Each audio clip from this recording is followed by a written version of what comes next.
Also, I forgot to start the recording like I always do because I am l'incompetent.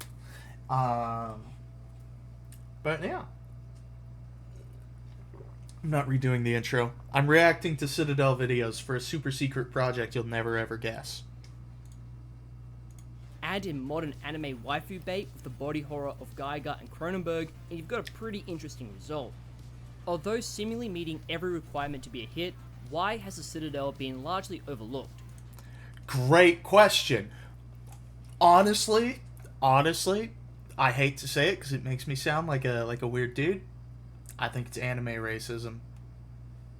Straight up, I genuinely think that's what it is. No, I think it actually got severely kneecapped by the Gooner game label, and now people don't like want to try it or take it seriously, which is weird because there's other like this is one of the things I'm thinking as I'm talking here, as I'm wont to do because I have no filter. Um, Head On is also undeniably a Gooner game. Like,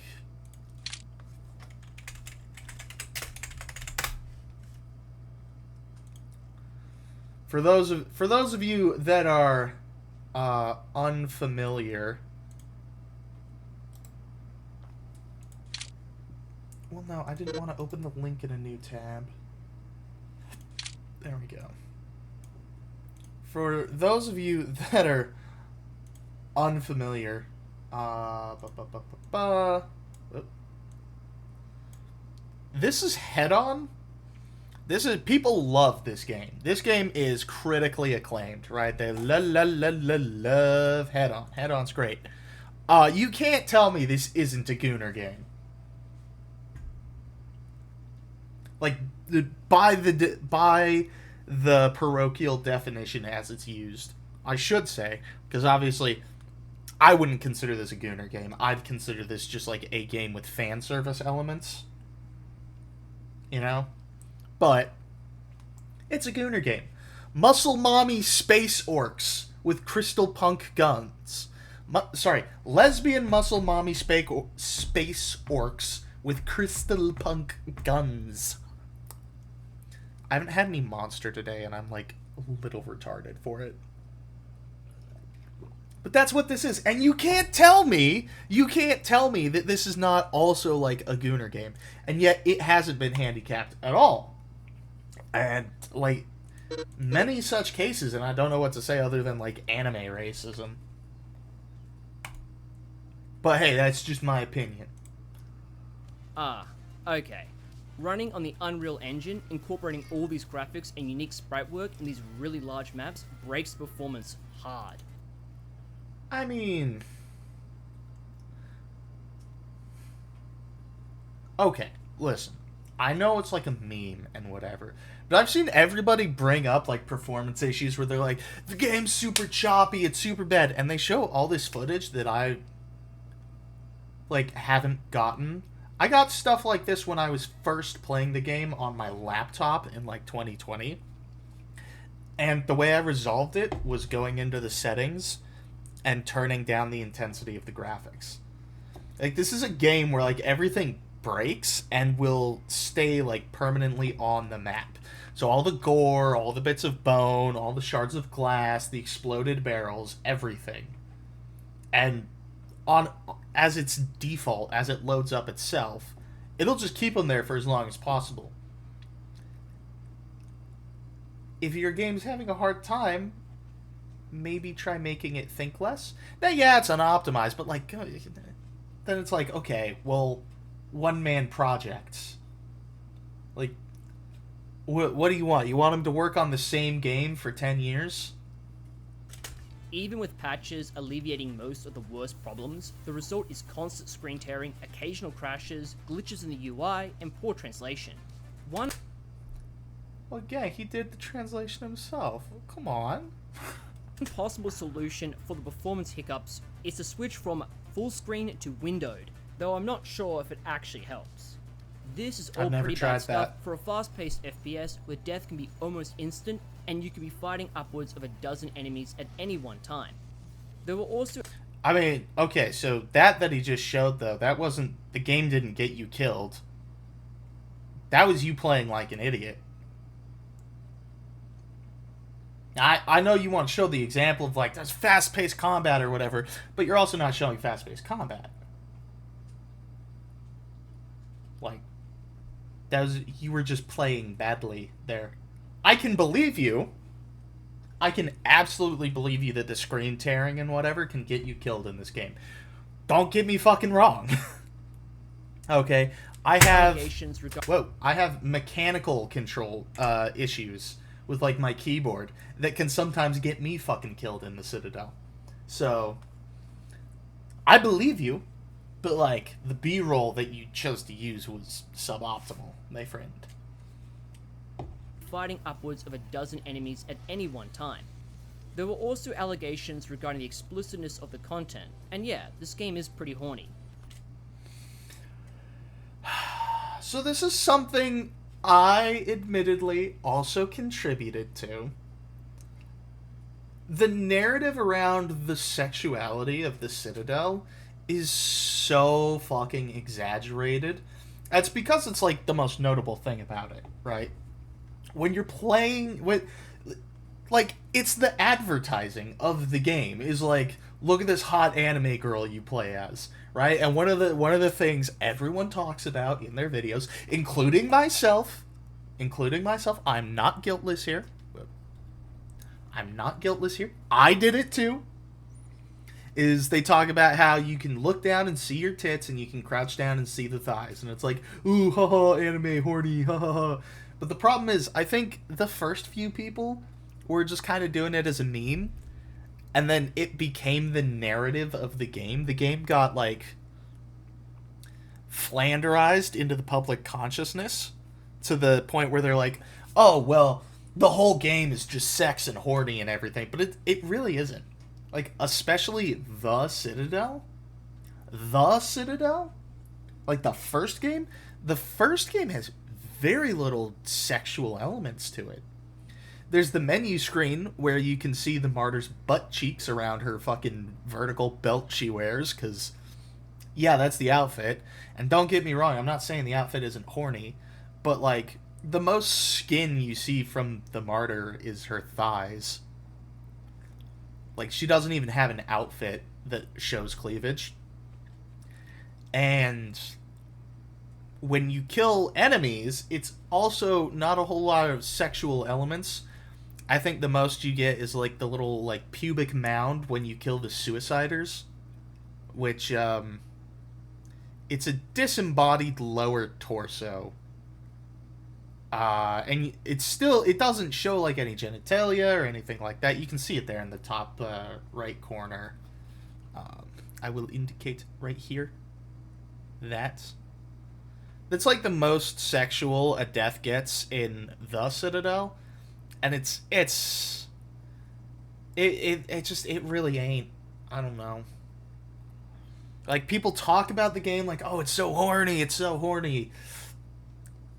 actually really not that horny. Beyond Citadel, slightly different story. But we're talking about the Citadel, right? Excuse me. Right now. When coupled with the violence and characterlessness of the content. And yeah, this game is pretty... Also, that thing that he's blurring out is one of the bosses. It's the Demon of Lust. There's no actual genitalia shown there either.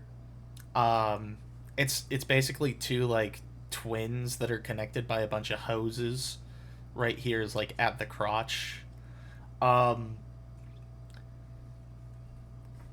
I would blur it too, honestly, because I don't know how cool YouTube would be about that. But, like, I don't... It's not sexually explicit, you know? I don't think your average person could rub one out to this image. And when it comes to grading on, like, horniness, we have to grade on the scale of, like, what the average person could do. Like, what a normal guy would choose to jerk off to, basically. Because otherwise, everything's pornographic, because there's some sicko out there for everything. right? It's like, oh yeah, well, she's wearing a sleeveless tank top. That's pornographic because some dudes out there want to fuck armpits. Really? That's gonna be our scale? All women have to wear closed-toed shoes now because some fuckers like toes? You see what I mean? And I feel like by that scale of like what the average dude is gonna just want to jerk off to, there's like nothing for that in the Citadel. Beyond Citadel does have a little bit more, but even then it's still incredibly minor. Poor choice of words. Incredibly limited. There's not very much of it. Be horny. When coupled with the violence and character designs, it can give off a misunderstanding of Oh, wait. horny. When coupled with the violence and the character designs, remember that. Violence and character designs. The character designs. Chat. I'm taking a drink of water, but chat. Every single enemy in the Citadel is like completely covered until you kill them. And then you can see one dead right here. What, her shoulder? Is that what's arousing you? Come on. It can give off a misunderstanding. This game is pretty horny. When coupled with the violence and character designs, it can give off a misunderstanding of Doku's art style and intentions in the game's presentation.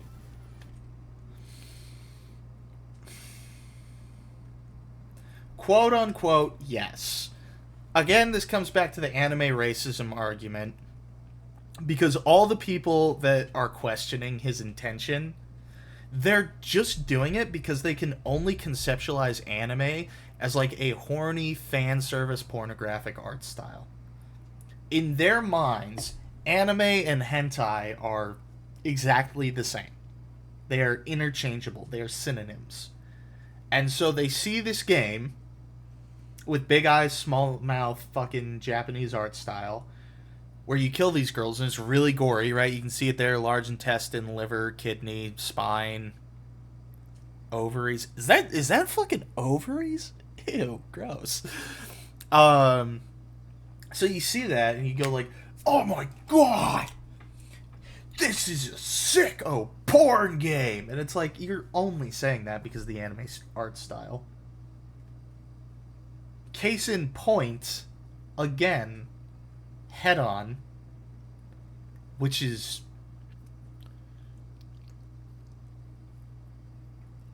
like about as horny. Like honestly, Head-On and the Citadel are about as horny as each other. Head-On is actually a little bit more horny because it has like in-game sex. You still don't see it, it fades to black, everything like that. But the game states it, whereas the only sex we find about in the Citadel was taken from the dev posting on Twitter years after the fact. That's like calling the Harry Potter novels an LGBT triumph because fucking 20 years later J.K. Rowling went insane and was like, well, they didn't call Dumbledore the headmaster for nothing. However, you misunderstanding of Doku's art style and intentions in the game's presentation. However, you can look up the other work, and well, it doesn't do any favors. This controversy probably harmed the initial impressions, taking focus away from the actual quality experience of the Citadel. Yes, which was the purpose of the controversy. The controversy stems, chat, for those of you who didn't know, the controversy actually stems from late 2019, early 2020 Twitter. So we're talking Dorsey Twitter. Okay, this is back. This is still like in the realm of Gamergate. This is back during the height of the culture war, back before it got to where it is today. And like what happened was like an angry feminist group, like minor but angry, kind of like Collective Shout. Got a hold of the beta, saw that it was like you're killing these feminine looking characters and it's really graphic, and they got really piss poor mad and campaigned to try to get it taken down off of Steam. Now, that didn't even get remotely close to happening, but the stink of the accusation has followed and stained the Citadel and Citdev ever since then. And you can check out his Twitter, where he shares the stuff he's into all the time, shamelessly. He's not into gore. He's into some really fucked up shit. He's not into gore. The setting is kept quite vague, besides you playing as the Martyr, sent into the Citadel to kill 7 angels and their followers who have been driven insane by a false god deep within the complex. The background lore and details are vague, besides a summary right here. Oh, wait. The background lore and details are vague, besides a summary of false god deep within the complex. Shit, my bad. The background lore and details are vague, besides a summary right here. Ah! He did it! He did the thing! Excuse me. He did the thing. Look. It's the thing. It's the thing. This is like my favorite thing about Dokuramori. Is like all of his stuff is just, it's so much like he'll post like his lore and everything like that. It's very obviously not meant for outsiders. Like this sheet here, even though it's written in English, like this is obviously just like, I need something so that I can keep track of what's going on. And also, I love his art style. Like, I love the way he draws. It's so goofy. Like, if you look down here at the bottom, there's Lysander. Or not Lysander, there's Tycho. And, like, his little hat, and he's crying, and he's like, immune, cybernetics inapplicable. It's cute. Did I draw that? Fuck no. Fuck no. That was Dokuramori. My drawing is nowhere near that good. I couldn't do anything remotely like that. Maybe I could draw the sleeping god. Maybe. Alright, hope you got that. This makes the Citadel's narrative unfortunately minimal at best. There's no back and forth between the characters. You can't talk with them much and learn about the world further, and there's still more dialogue and story in the Citadel than 90% of FPS games. Like, I hate to make an appeal to genre, but like, sometimes you need to make an appeal to genre. You can't complain about like player freedom in a boomer shooter. Like, what do you mean you're mad you can't ride off on a horse and start a farm? My brother in Christ, you're playing Wolfenstein. Go kill Mecha Hitler. Hello? seemingly little to read about in-game, despite such an interesting setting. I feel there's something special here, as Doku has nailed a theme and he is hitting on something there where it's one of the undeniable things about the Citadel is when you're playing it like for the first time with absolutely no experience with Beyond Citadel, undeniably, like you can feel like this is a story, there's a world here, but you don't get to engage in it, and it just like leaves you hungry for more. It was one of the things I really struggled with in my first video, was when I had to describe like the world and, you know, the story. I basically had to make an appeal to vibes. I had to be like, you know, it's kind of like Nier Automata and Evangelion, you know, it's that vibe. Beyond Citadel explains a lot more. Beyond Citadel is far more of a story game than the Citadel, but what did I do?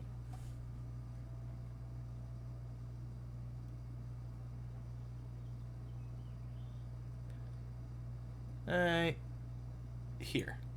Insane by a false god deep within the complex. The background lore and details are vague, besides a summary right here. Alright, hope you got that. This makes the Citadel's narrative unfortunately minimal at best. There's no back and forth between the characters. You can't talk with them much and learn about the world further, and there's seemingly little to read about in-game, despite such an interesting setting. I feel there's something special here, as Doku has nailed a theme and tone that most games struggle to achieve. The artwork, from the characters to the actual Citadel itself, has an otherworldly biomechanical style that truly stands out. I've talked about it before, how indie developers typically only focus on a few elements of a game, either leading to less gameplay mechanics or narrative depth. This is so fucking true. and it's actually one of the things Dokuramori does really well. 90%, easily 90% of retro FPS games, including the best ones, right? Including the ones you're thinking of where you're like, oh, this one's great, this one's fantastic. If you think like Dusk. I always go to Dusk because it's like it's the mainstream indie FPS I know the best.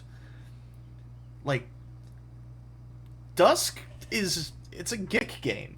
Like it's really good, but like what separates it from Doom?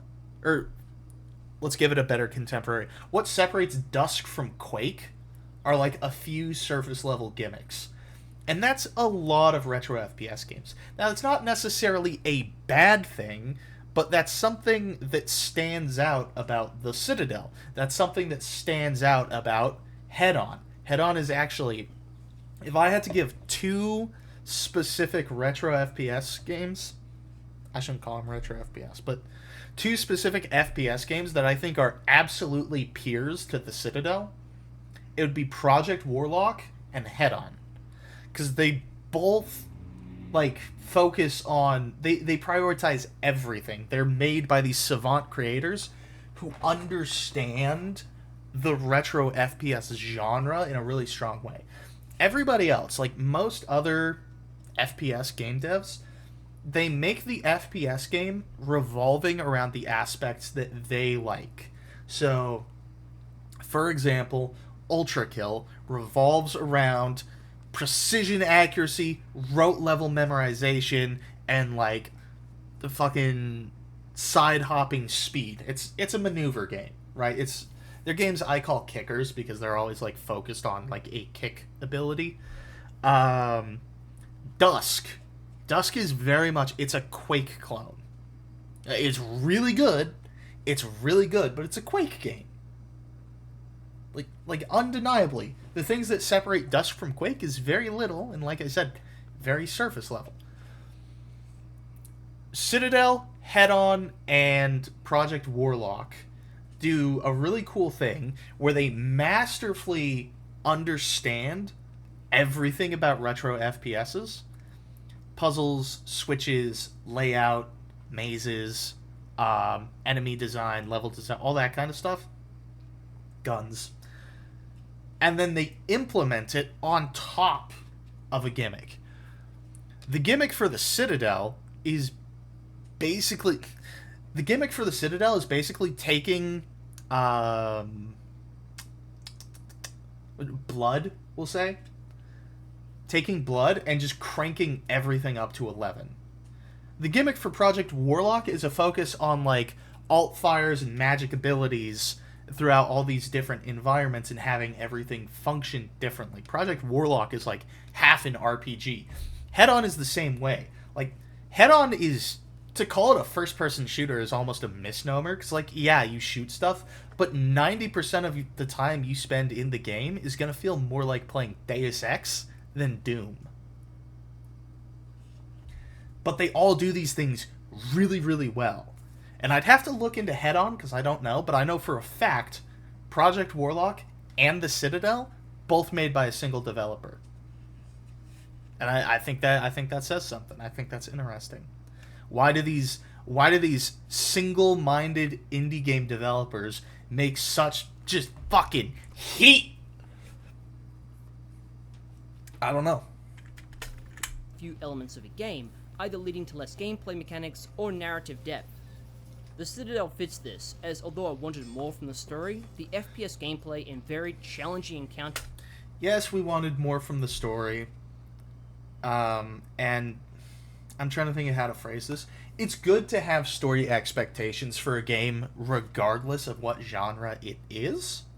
Right? I never liked the John Romero thing of, like, story in video games like story in porn, you know, it doesn't matter. I never liked that. I feel like you should... If you're writing a story for your game, you should want it to be good.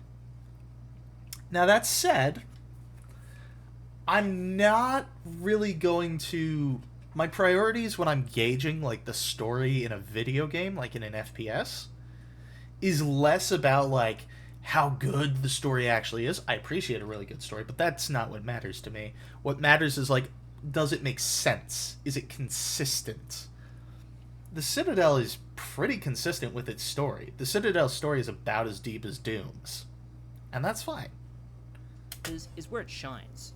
Broken up into 7 acts connected via a hub world, each contains several levels and a boss fight with one of the angels until the false god becomes available, not unlike Quake's Shub Niggurath.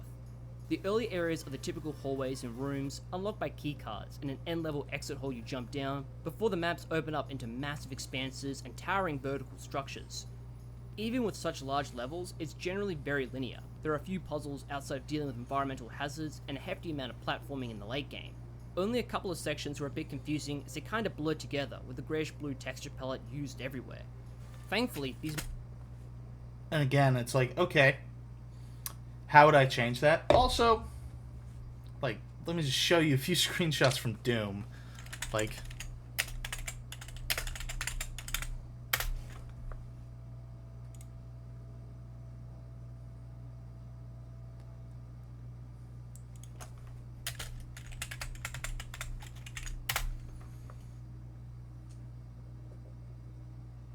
God damn it, these are all fucking modded to shit. But, like, the thing that's always kind of bothered me about this argument is, don't get me wrong, Doom does a really good job. It's not nearly as repetitive as, like, the Citadel. But while Doom has a wider color palette, its individual levels all tend to have the same kind of color palette that's not really broken up that much, right? Tech base is all gray. Hell is always like all tan and pink. And it just is. It just is. And it's like, oh, it's really repetitive. Yeah? And? Oh, it blurs together. It makes it really repetitive. I can't keep track of things. I don't know, dude. Skill issue? Sorry. You got lost because it's all blue-gray? Really? Really? And also, like, how would you improve it? Like, that's the other thing. It's like, okay, so it's all repetitive. What change would you make that doesn't fuck the style of the Citadel? What changes do you make that doesn't ruin the game in and of itself? I've kicked around the idea. I don't really think that you can. Oh. Maps are used well for the near constant fighting, with texture palette used everywhere. Thankfully, these maps are used well for the near constant fighting. There's a large variety of enemy types, from rogue girls tossing... What did he say? I'm sorry, this is like an accent thing, but... Maybe closed captions will help? As they kind of blur together with the greyish-blue texture palette used everywhere. Thankfully, these maps are used well for the near... These maps are used well? Maybe? Constant fighting. There's a large variety of enemy types, from rogue girls tossing hammers to stormtrooper chicks packing assault rifles and mechanized forces like tanks, cannons, and mechs. Fake fan detected. Those are men and women. It's just all the men got sissified. Actually, I don't care. That's true lore, by the way. But understandable confusion. That'll vaporize you with energy blasts. They're all very deadly and aggressive, with even lowly grunts capable of shellacking you. Which is one of my favorite things about the game. It is just as easy for the enemies to kill you as it is for you to kill them, especially on Zealot difficulty, and that makes it so cool. Like, the game takes you seriously. Some levels do contain a copious amount of annoying drones that snipe you from above. Thankfully... One level, and it's the one he's showing. This particular level, which is incredibly vertical with a shit ton of drones and slimes. Yes, but that's kind of that's the way the Citadel is designed. Like, the Citadel, every level introduces a new challenge. The game demands adaptation, essentially, and it demands you to play either carefully or ruthlessly or aggressively. Like, you have to be You have to be an absolute psycho that never stops moving, has the entire map memorized, and like is just carving through it at lightning speeds, or you have to play it like Ready or Not. There's no kind of in between, and it's because that's the game teaching you. The game does dick moves to teach you to account for things. This is the exception. The angel bosses in each act are distinctive in their monstrous appearance and attacks. Monstrous appearance? Oh, okay. Becoming a bullet hell arena, possibly acting as a Touhou reference. Yes, which is one of the cool things about the Citadel. Arguably, that's the gimmick of the Citadel, is it's more of a, because the way it's designed, everything is its own physical object. Projectiles, grenades, plasma bolts, they're all physical objects traveling through the environment, including yours. So the Citadel is, its gimmick is that it's a first-person bullet hell. But there's so much more to it than just that. That's just the gimmick. It's all pretty fun, albeit they can be spongy. Backing the Mata up is a great arsenal of really fucking cool weapons. The basic melee axe is straight out of log and able to clear through any waifu easily. The standard pistol and assault rifle are I don't like the way that he keeps calling them, like, waifus and, like, girls and stuff. Like, I've done my fair amount of research, okay? Don't get me wrong. And a lot of the NPCs are, like, pretty, quote-unquote, you know, for what remains of their heads after you kill them. But, like, stylistic. It's a stylistic thing. useful throughout the game due to secondary fires launching off a grenade or laser beam respectively. There's a pump action and later on a semi-auto shotgun that chew through opponents. The dual-wieldable SMGs, a chain gun that doubles as a flamethrower, and a sniper rifle round up the usual roster, followed by special weapons including rocket launchers, energy weapons, and a couple single-use heavy pieces. Point is, the Citadel has a lot of guns that look neat and are fun to use, and if all else fails, you can... Which is a test that a lot of FPS games fail. Just FYI. 90%, I shouldn't say 90, but a good amount of indie FPS games just make... They're just retextures of the armaments from Doom, Quake, or Quake 2. Like, most of them are just reskins. And again, it's like, look, that's fine. There's a place for that. But that's one of the things that sets the Citadel above. Why is the Citadel on another level? Because it's genuinely unique. just kick enemies into the Shadow Realm. In addition, there's a selection of equipment such as grenades, artillery strikes, remote bombs, and items like stamina refills, blood bags, and food rations. These can be purchased from vendors in the maps or of Tycho, a friendly merchant, with gold scattered around and left over from dead enemies. Tycho also offers ammo, armor, health, and upgrades to your weapons. He's pretty neat. He knows Tycho's a boy!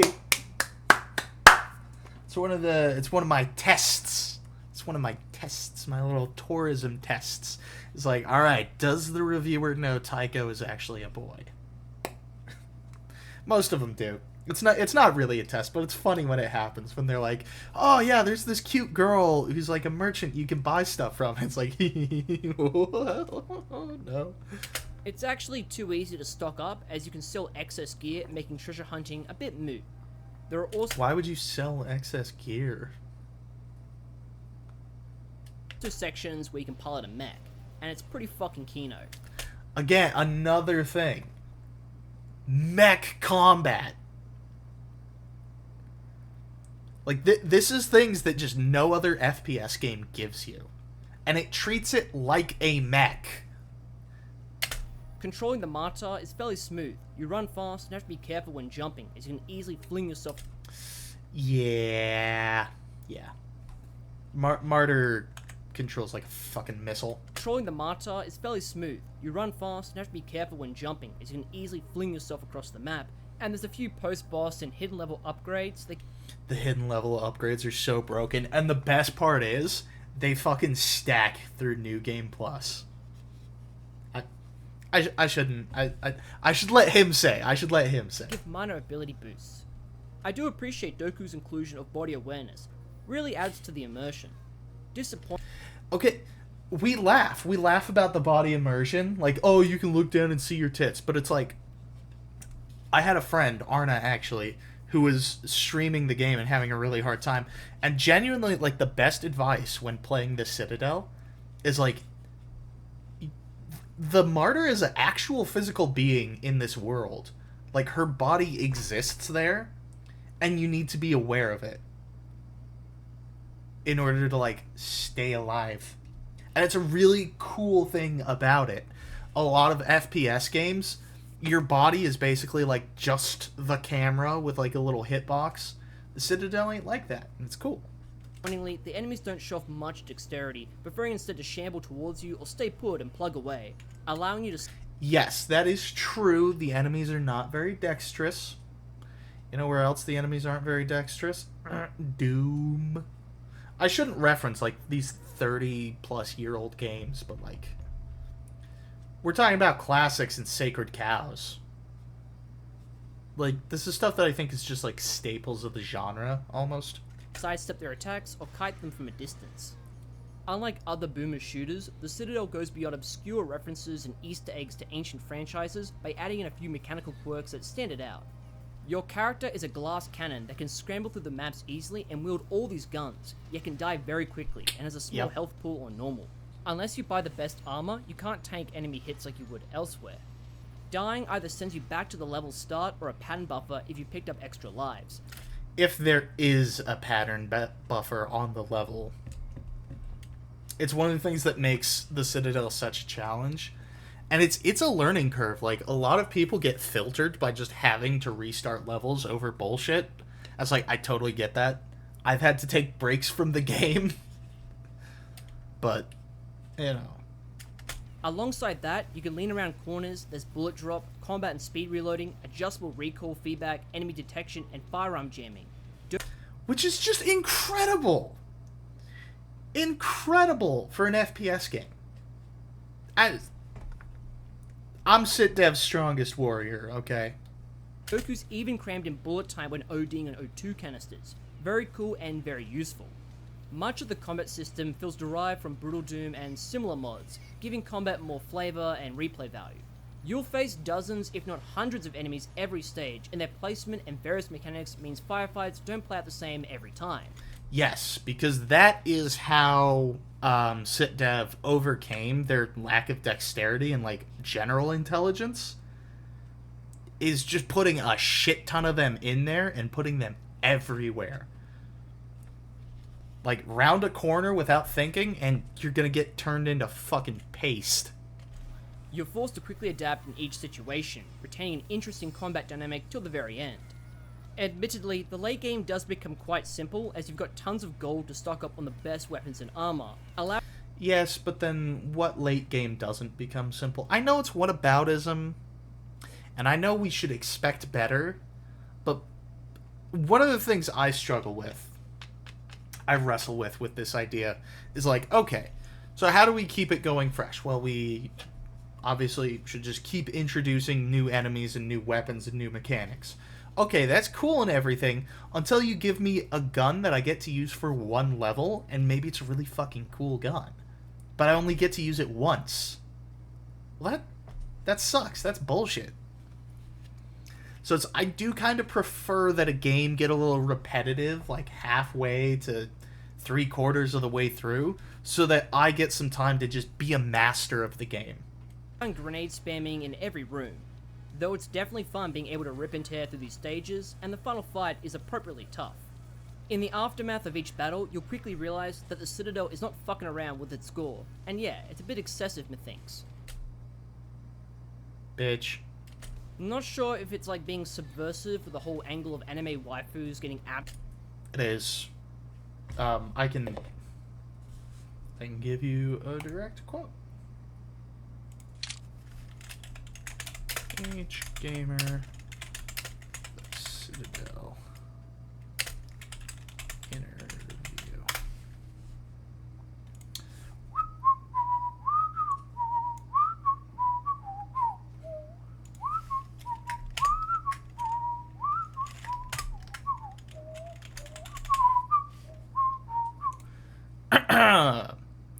After the enemies are beaten, we see the body parts of the machine and what was the person left behind. What is the intended reaction you were hoping for? Revulsion? Shock? Making players feel conflicted about fighting these enemies? All the enemies are trained, armed soldiers and have the wills to fight against the player. The protagonist is also a trained soldier. If you feel nothing when you kill enemy soldiers in a game like Viet Cong soldiers in Black Ops, you should feel nothing to kill them. He is being subversive with the anime waifu art style. It's the point. Maybe subversive is the wrong word, but he makes them like these cute anime waifus, quote unquote, and then you kill them in these really graphic, horrible ways. And yeah, your normal person is going to be like, oh my god. But his point in designing it that way is like, why is this any different from any other game? It's a narrative on violence. Like digital violence. Absolutely pounded, or suggestive of something else. Chat, that woman is crying. Now, you might say like, oh, it's an ahi gao, she's crying with pleasure. Or you might say that she's crying because her intestines are spilling out. In any case, all these jibs are likely one of the culprits for the poor performance. The rest Bingo. being the unique art and cell shading that makes the Citadel look honestly great at times. Though this is the most prominent aspect of the Citadel's presentation, the most surprising element is the good selection of music, particularly the piano pieces used for the The music in the Citadel is so fucking good. Beyond Citadel's music is good too, but there's always going to be a special place in my heart for like the scuff of the Citadel. opening and hub area. There's plenty of nice atmospheric and electronic industrial music that harkens back to the late 90s, as well as, funnily enough, RPG Maker games from the 2000s. This selection actually comes from a royalty-free library instead of some indie musician. Whether this is an indictment of how derivative indie music is, that it can be effectively replicated for free, is another discussion. It's the kind I don't care if indie music is derivative or not. Like, there's certain things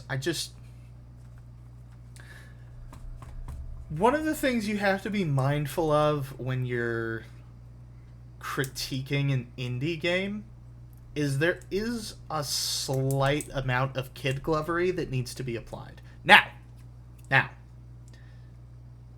operative word there is slight.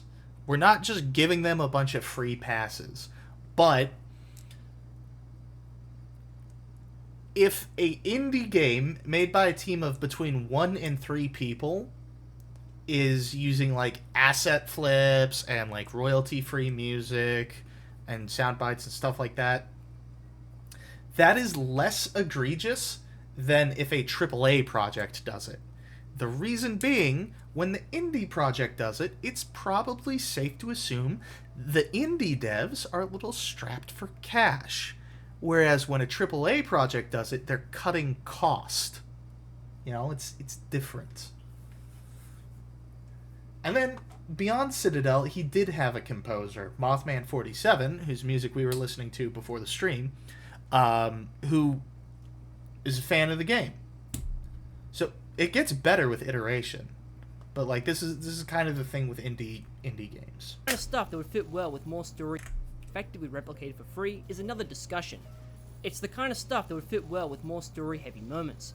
Yet again, Citadel largely lacks this. There's seemingly no direct playlist for them, otherwise I'd feature them more in the video, instead of Yeah, I had the same issue. I couldn't find a direct playlist. using marathon remixes and other synthwave tracks. The Citadel is a really solid, unique FPS title that feels purposely made as a hidden gem of sorts, eschewing more widespread appeal for its own specific audience and identity. Well, at least it panders to my interests. I hope that Doku's upcoming sequel, Beyond Citadel, carries a more fleshed out story with improved performance. Thus far, That's hilarious. Beyond Citadel looks fucking nothing like that. upcoming sequel, Beyond Citadel, Look at that, chat! Oh my god. carries a more fleshed out story with improved performance. Thus far, it looks really cool, doubling down further on the marathon influences. The Citadel is a game I can recommend despite its issues, because it's a fun, challenging, and satisfying shooter that left an impression on me, and that's something I'd like to play more of. Boom. This guy gets it. This guy gets it. All right. There's some slight stuff, but like broadly, I don't think he had any like bad takes. Like I don't really have any notes for that. In fact, I'm just gonna say, no notes. Fence set on Guro. Because that's like really the equivalent of the notes you have for that. But like I'd say that was a pretty good video. It was a pretty fair review of things. Pretty basic, right? Under 10 minutes, don't get me wrong. It's not like he went super in-depth. But that's a stylistic thing. Not everybody is going to be willing to fucking sink the amount of time into making a long video. And believe me, making a long video, if you want to make a long video that's a good video, and not like what this is going to be, that's a lot of fucking work. And when you make one minor mistake in something, and the amount of work that video now requires has just doubled. But that was Salokin's Citadel review, More Than Marathon and Rule 34, which was a pretty good. It was a pretty good review. I liked it. So good job, Salokin. Good job, Salokin. All right, so Citadel is an anime. Our next one by Some Alcoholic. I think I might have watched this one and gotten mad before. I do see I've watched it before, but I can't recall. I vaguely remember the Berserk PFP. But we're going to watch it now for stream. And we'll see how this goes. Oh, which I need to come over here. Boop. Boop. Boop. Alright, chat. Let's go. The Citadel is an anime retro shooter that packs a lot of firepower in multiple ways. You got weapons, bigger weapons, a literal laser beam, ballistics, and the perfect amount of etch. It's a game that you truly need in life to maintain happiness. Wasn't really sure what the plot was all about, mainly because I was focused on the side plots, but regardless... Again, we already talked about that in the last video. But I don't know. I think part of it is like it really bothers me that I fell into the same thing, but also like how could I have known that it was gonna end up being this much of an issue? Putting like every YouTuber is gonna do this because of course they will. Because as a content creator, this is how you'd handle it. But you know, making the joke about like, haha, I can look down and see my tits. Isn't that so funny? Haha. The problem is, it seems to give the sub-room temperature IQ normie viewer the impression that the whole game... The whole game is this. This is not the whole game. You literally cannot play the game this way. And I would challenge you, dear viewer, I would challenge you to jerk off to completion to this image in under 5 minutes. I don't think you could do it.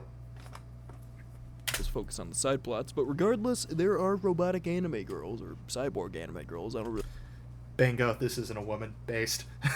really know, that need to be put to rest, and plenty of smaller anime girls that will not stand in my way to complete my religious quest. The gameplay is your standard shooter. You fire satisfying weapons that project actual projectiles, and you... Oh, I need to make sure we've got this set to the right. Yeah, auto. We don't want to have it on auto. I want to have the graphics on HD. The quality on HD, because I want to make sure I'm not doing these guys any kind of visual disservice. One of my favorite things, chat, about watching Citadel videos, it's hard, right? Because I'm a really big Citadel fan. So, Arna can, like, attest to this. Most of the time, me watching a Citadel video is me, like, getting super mad because they're not enjoying it the right way. But, like, the fun thing to me is seeing how other people approach these levels. Because it's different from me. And I've been playing The Citadel for, like, 6 years now. It's by far and away, like, my favorite game. I have definitely, like, nailed down pat a very systematized approach to the levels. So it's kind of fun seeing other people's maybe systems, other people's maybe not systems. You know, just how they handle the levels. It's cool. Navigate around a map that reminds me of something virtual. Just ignore the Red Sea below. I'm pretty sure it is nothing to worry about. At least I think it's a sea. I don't really know. It's scary. Best not to think about it. You're not expunging martyrs from this world, you're exploring the map and collecting silver and gold plate. Actually, those aren't martyrs. Those are misguided followers. We're the martyr. Plates, which can be used as currency to purchase upgrades. We'll get into that later. Oh, let's The rewind. map and collecting silver and gold plates, which can be used as currency to purchase upgrades. We'll get into that later. Other than this, you'll be gathering up ammo for all your weapons, as always in a shooter. Levels don't really offer much secret, sadly, other than additional resources and money, but I did find one near the beginning of the game. If you want an entire whale gun early on, then jump over to this platform and you'll find a weapon with plenty of ammo. It's pretty broken. It is. The mention about not many secrets. There are secrets in the Citadel, but you have to like plan around some of them to be able to access them. But there's secret levels, and there's one of the things I like about the Citadel is it offers a lot of player freedom. So instead of being railed into one particular path that you go room to room to room on, the Citadel does allow an experienced, knowledgeable player to sequence break and approach the level in a different fashion. This one here, you go up, you get the whale gun. There's then an elevator to go to the top of that building. You can then clear out like half the map from that one rooftop. I like it. That is something I do like about this game, and that's the level navigation. You really do have the freedom to just jump around the map. You want to jump Just like I said. over a crevice, you can do that and get onto the other side. It doesn't matter. If you want to speed run this entire map and just skip the enemies, you can also do that. You can jump building to building, getting higher and finding... That's another cool thing about the Citadel is the combat is quote-unquote optional. Now, it's optional on Faith. It's not optional on Zealot. Zealot, you kind of have to kill them, or else they will kill you. There's no way around it. I tried. your map and just skip the enemies, you can also do that. You can jump building to building, getting higher and finding more secrets and additional ammunition and supplies. Flank your enemies, or just jump around to see where the game does or doesn't let you wander. It's rare that I find hopping around levels to be fun, but the Citadel does do this extremely well. Other than that, you have your typical armor shards that reduce damage, food that allows you to maintain your maximum health and stamina. Yes, they added food as a mechanic in a shooter. It's, again, one of the cool things. Like, the challenge with the Citadel, and it's like, name the gimmick, is like, there's so many gimmicks. Having a... Having a hunger and stamina bar in addition to a health and armor bar in a first-person shooter is insane. And then you don't get straight heal pickups. You get heal uses. You know, you get blood bags and cracker boxes and O2 canisters that you have to manually use. And then there's sub-uses for them. If you're out of blood bags, you can heal yourself a little bit more by eating to top up your health. Double up on O2 to get bullet time. Stuff like that. It's cool. Oxygen tanks because they're too powerful, and blood packs as your on-demand healing system. I'll also be taking away 1 point from this game's ranking because the kick uses stamina. Since the developer knew you'd be using it constantly, not for mechanical reasons, oh no. The developer knew you would be using it constantly when you weren't looking down to ensure you don't trip over flat geometry or piles of meat and circuits. Lastly, Actually, personal gameplay thing, I don't really use the kick in the Citadel or Beyond Citadel. I don't really use the melee combat. Part of it is, once you get through like the first like stage of the Citadel and Beyond Citadel, relying on melee is kind of a fucking death sentence. there's this girl boss. She has a name, but I call her the Lally Merchant. What? Of meat and circuits. Lastly, there's this girl boss. She has a name, but I call her the Lally Merchant. Does he know? She's pretty chill. With her assistance, you can offer up your own ammunition for more gold, or you can purchase weapon upgrades, ammo, armor, and so on. Eventually, He does not know, which is too bad because he has all the right opinions about basically everything else. being able So to far. purchase better weapons add to your arsenal, like this shotgun. It's like a shotgun, except it's a shaddier shotgun. It shoots these electrical things that electrocutes people. You can also upgrade it to shoot an impact grenade. You also find weapons in the game, like the heavy bolter, to really hammer home that Terminator gameplay. You can also find these robotic mechs, which will turn the entire map into nothing but rubble and chunks. Robotic mix. Oh yeah, this boy here's from the Midwest. I mean, it makes sense, you know, if you come over here and check out his name is some alcoholic. I bet he throws back brewskis like the rest of the boys. Oh man, I bet this guy's drunk more Blue Ribbon Pibs in a cornfield than you've ever seen in your life there, buddy. Definitely didn't waste a ton of ammo on one, thinking it was just a bugged enemy. Oh, Been there, done that. speaking of enemies, you'll be fighting enemies that actually have very appealing models. For example, I really like the design for the machine gunners. It's cool. It's so cool. I love it. I love how much of Dokuro Mori's like style is just in the game, because of course it is. It was all made by him. But like it's one of my favorite things. I can't help but glaze the guy. He made my favorite game. Armor is just fantastic. Reminds me of the Jinro armor. Exactly! Exactly! Jinro General Grievous! However, when you're not burning the heretics, you're going to be looking at quite a bit of violence. Alright, Chad. Place your bets. Is he based or is he cringe? Let's give him a clean start. Is he based or is he cringe? Bro armor. However, when you're not burning the heretics, you're going to be looking at quite a bit of violence. Here, you'll realize that these are anime girls. They're actually quite cute until you look down and you see their liver or ribcage hanging out. She's actually pretty cute. Oh, that's a ribcage. Believe it or not, this is one of the core appeals of the game. The anime girls and the amount of gore that the sprites detail. It's, kind of horrifying, actually. Oh my god, I am so sorry. Each unit has their own gameplay. Which is the intended reaction. I think, personally, I don't think you're supposed to go through the Citadel and feel nothing. And I think that's kind of the point. The Citadel is just a better version of Spec Ops: The Line.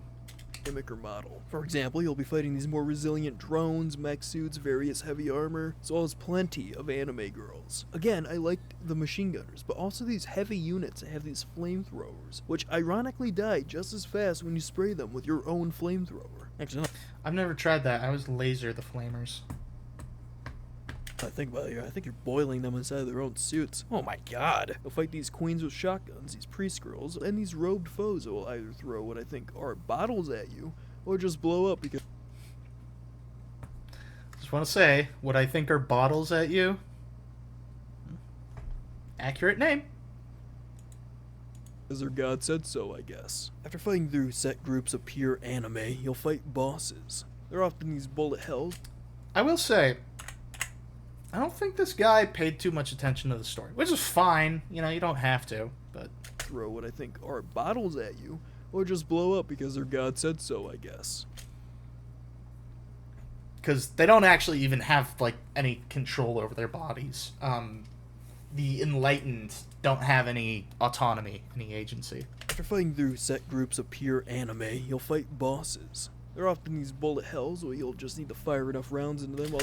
This is something I keep seeing, and it's like, noob alert, noob alert. Vectra the Glutton, you don't have to actually engage with the bullet hell.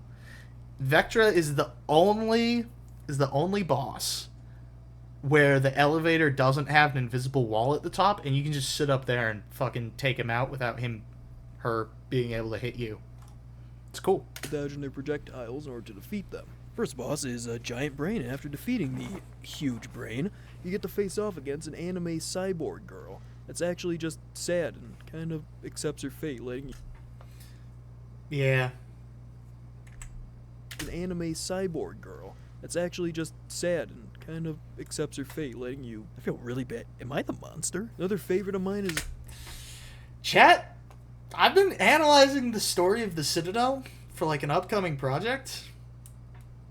The martyr might actually be the Antichrist. Blue-haired anime girl boss. The reason being is that it further hammers home the fact that blue-haired anime girls really can't catch a win in these works of peak fiction. Even her bodyguards are blue-haired, and they fall just as fast. They can't really catch a break. Good god. When you defeat a boss, you'll usually get an upgrade. This can range from grappling to a wall to help you climb, which doesn't work 90% of the time for some reason, doubling all ammo capacity, and something like getting the ability to hold your breath while you're not moving. Yes, they made manual breathing into a game mechanic. One section I have to dedicate a whole paragraph to is the music. Soundtrack for this game is art. Not only does it just sound badass, but it really makes you want to not die, so you don't have to disappoint the music, but at the same time you do want to have a reason to restart the level so you can listen to the track of that level even longer. It's one of the really interesting things about the Citadel. Like, it's an interesting thing to think about. Which came first, the chicken or the egg, right? Doka Romori seemingly made a game so good that it elevates the royalty-free music used to, like, this position of high art. But, similarly, the royalty-free music used is also so good that it elevates what would otherwise be just, quote-unquote, to like, your normie, would be just another boomer shooter to the realm of high art.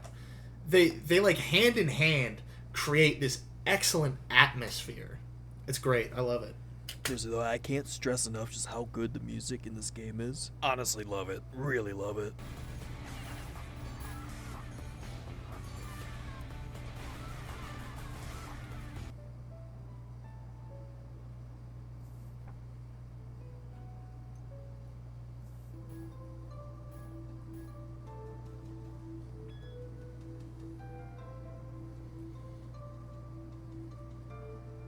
Other than quick bouts of exploration for secrets and gold, each level has a little gimmick to it. Some feature just having the entire Lost Planet mech suit being used. I really like the level where the game just gives you C4 and you just go around. Oh, Lost Planet mentioned. That was, for the longest time, the only games I had for my 360, because they were perpetually, like, $10 and under at GameStop. Very cool. Destroying these little blocks. It's amazing. Hearing the screams of the damned or just seeing something fly out of the corner, which is most likely a thigh chunk. Also really liked where the Citadel was surrounded by magma, random buildings. This level is hilarious because the Sinking City, that's the name of the level. People only walk away from the Sinking City with one of two impressions. Either they love Sinking City, it's the best level in the game, it's so cool, it establishes like a great atmosphere, blah, blah, blah, blah, blah. Or they fucking hate it. And, like, both are so valid. Sinking City might be one of my favorite levels, purely for the sheer amount of freedom it gives you, how open the map is. I use the platforming to sequence break to get up to the tops of the buildings, because that's the safest way to play through it. And then I just use the whale gun to just pick off every other enemy. It's super fun. But the reason a lot of people get mad at it is that lava is instant death, and the platforming in the Citadel is extremely challenging. And then when the game first launched, I think he eventually patched it, but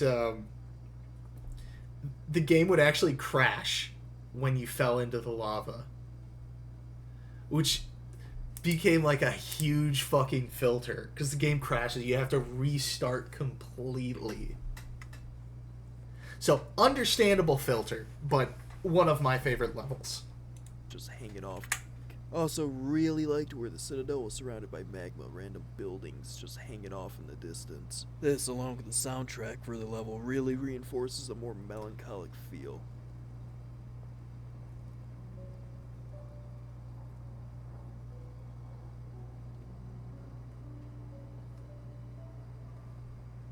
Oh, you are fucked. Oh, shit.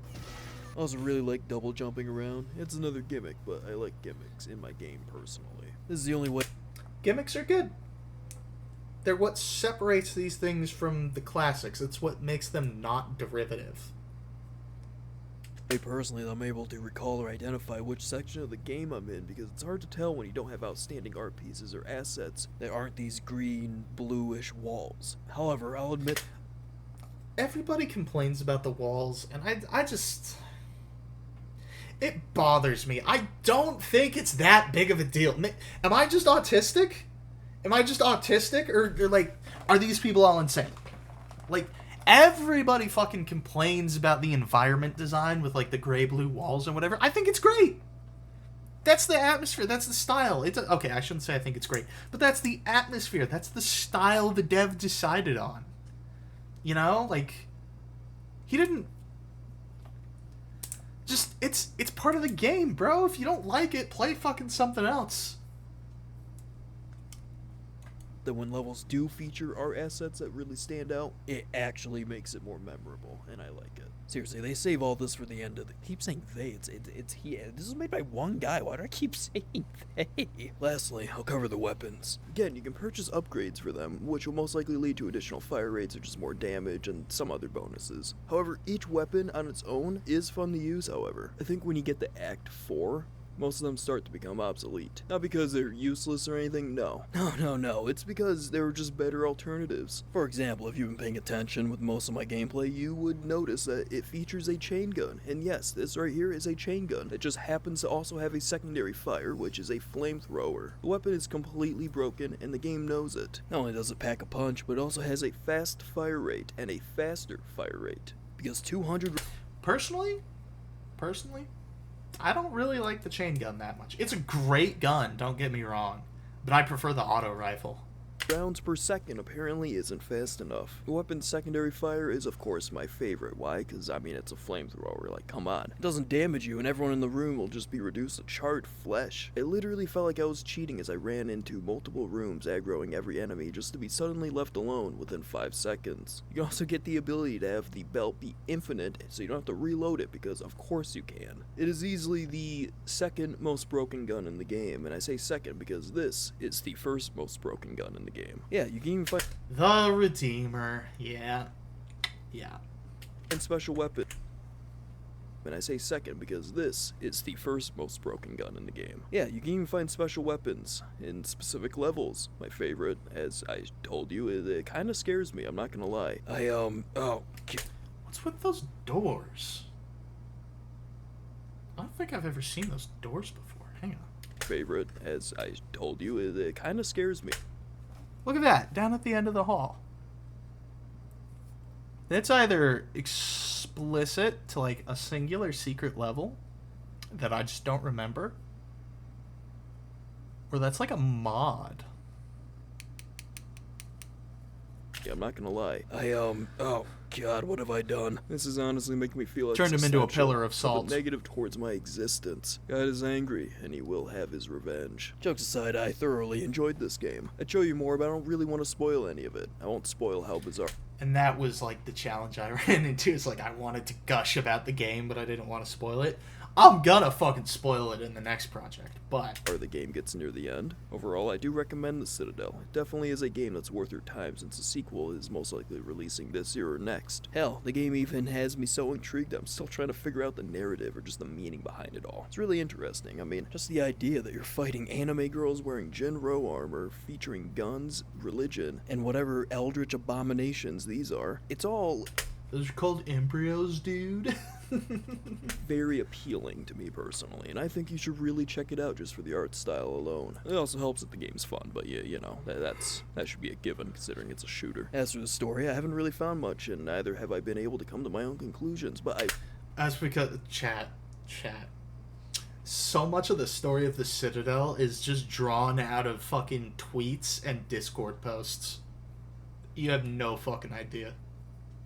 We'll figure it out eventually, mark my words. Maybe I'll go insane. Who knows? Anyway, that will do it for this video. Stick around and show some love for the video if you really enjoyed it. Like always, link to the Steam page will be in the description. Peace out.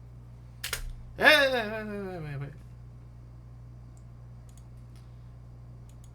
The Citadel is... We gotta pause here. This was a good video. Right, this was a good video. Let's give this fellow a like. Some alcoholic. Good guy. No notes.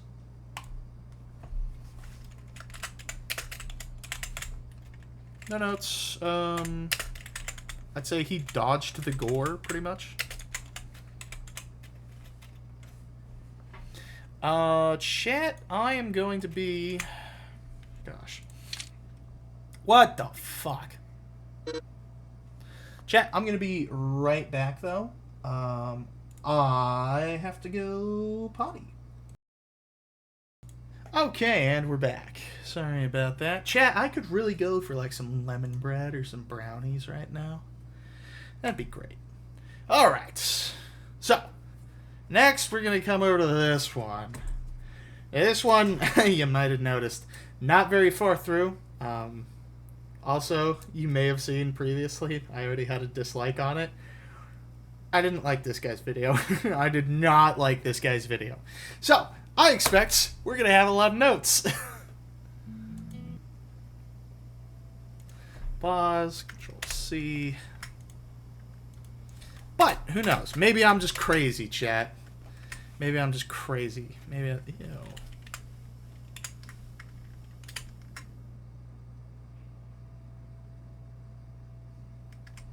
What?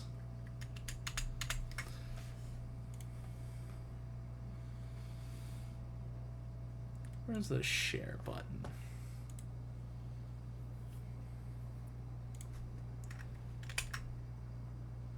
There we go. Huh? Okay, whatever. Alright. We're gonna give this guy a fair shake, though, chat. Gonna give him a fair shake.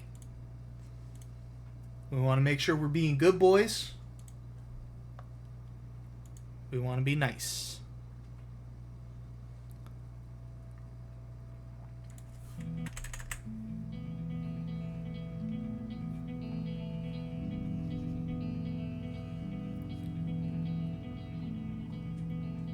The Citadel is a revolutionary first-person shooter that is meant to be played with one hand, something that in my...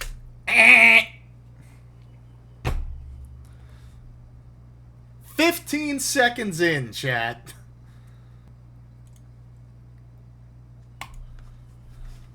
Nope. Took less than 15 seconds to call it a porn game. Which is what he's doing with that allegation, by the way. I'm not going to mince words about it. My opinion, it makes the experience first-person shooter that is meant to be played with one hand, something that, in my opinion, it makes the... Oh, by the way, you can't play the Citadel with one hand?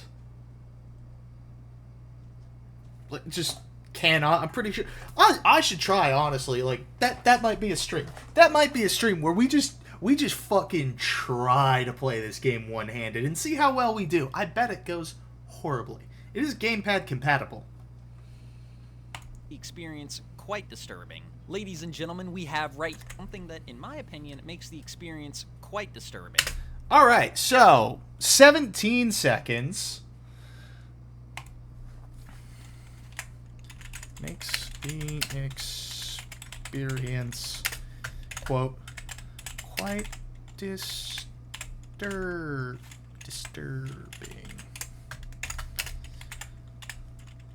Soyjack.png.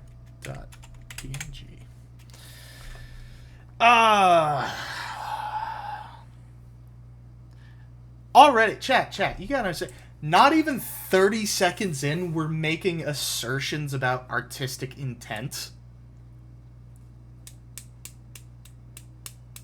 She's not gonna fuck you, bro.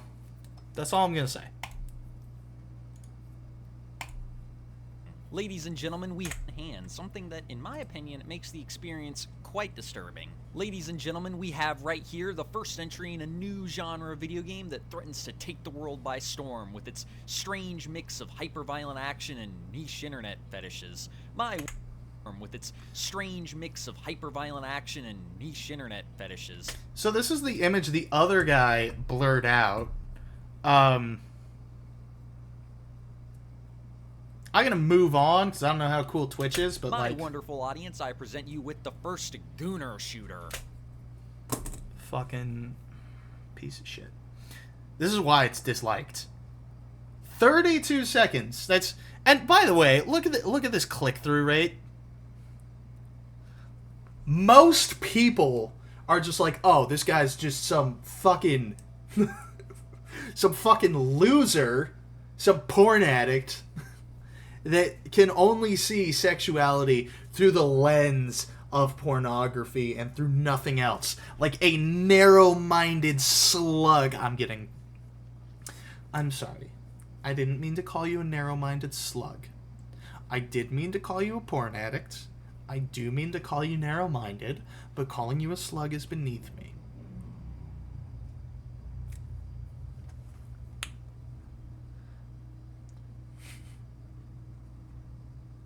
I'm glad to see that, like that bump there, that's a beautiful sight to see. Fucking nobody likes that section. Gunner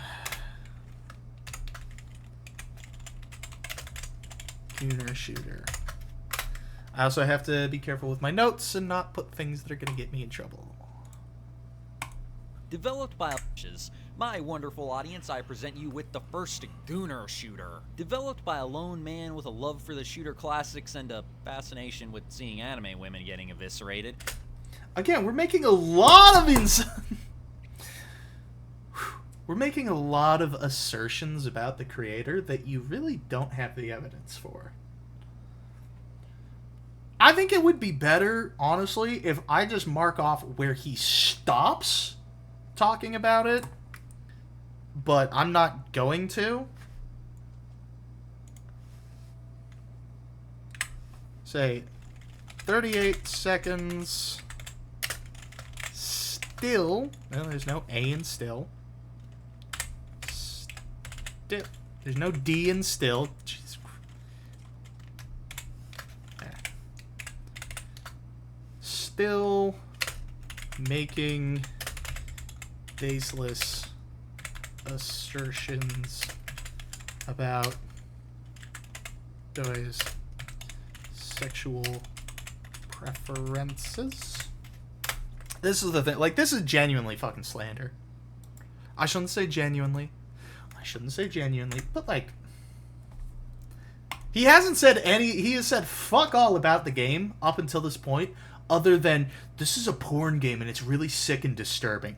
For 38 seconds. And I bet it keeps going. Should we test it, chat? Should we see how long it takes for him to shut the fuck up about the porn game?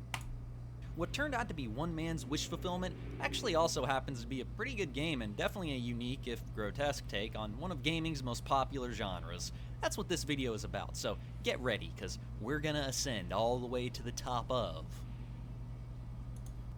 Ascend?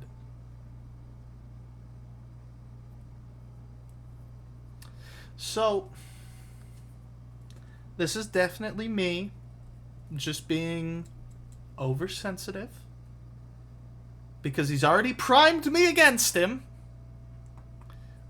The goodwill bank is empty. There's been a run. There's no more goodwill in the bank. But I shall write you a loan regardless. In between levels, when you finish a level in the Citadel chat, the loading screen says descending. With a D. Not A. So, telling you how to make your video, first of all, I wouldn't start by poisoning the well like some feckless snake bitch coward. That was uncouth. But setting that aside, I would say we're going to descend all the way to the lowest depth of the Citadel, which would also work with your whole shithead hit piece narrative you're crafting here, because you could say we're descending to the depths of depravity. But once again, I am a better opposition to myself than my own fucking opposition. I hate the overbearing burden of being smarter than all my enemies. Oh, woe is me. I shouldn't call him an enemy, but, like, opponent might be better. Ideological opponent. He's wrong. He's wrong. But what really sucks? What really sucks? He's crafting a great atmosphere with the video, but then he opens his mouth and just lies baselessly. You'll notice he has not provided a source for any of his assertions thus far. He's like, this is a creepy porn game that is one sick, depraved man's wish fulfillment about goring anime girls. Has not substantiated that whatsoever.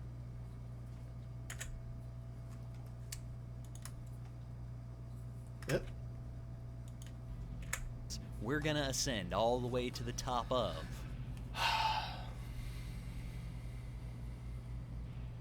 As much as I had fun with the series, it feels good to finally be past Carmageddon and on to other things. I'm a sick individual though, so we're staying within the realm.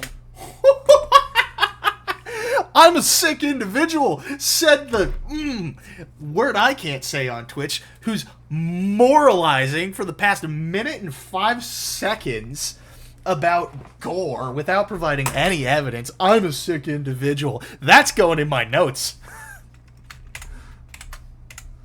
I'm a sick individual. Daredevil dog. Also, you know why he's doing that? You know why he's saying he's a sick individual? Priming audience to think that as a sick individual, this disturbs even him. So it's really fucked up. Lazy rhetorical device. I see right through it. Scum. I shouldn't call him scum. But I do think you're scum for trying to use that device. I'm a past Carmageddon and on to other things. I'm a sick individual though, so we're staying within the realm of violent gore fests that you don't want to get caught playing in the presence of polite company.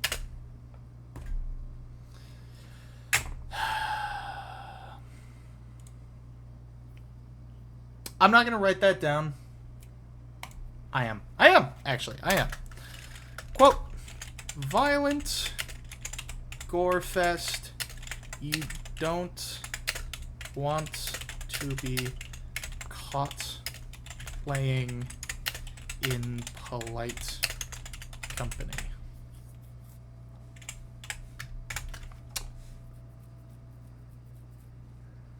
I just want to do something here, chat.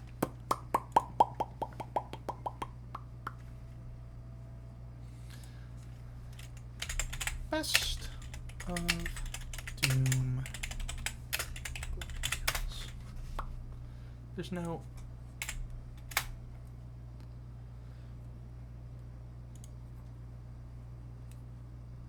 I understand. I'm having a hard time keeping up there. Chat. Do you think our friend would consider this a violent gore fest that you don't want to be caught playing in polite company? I don't know.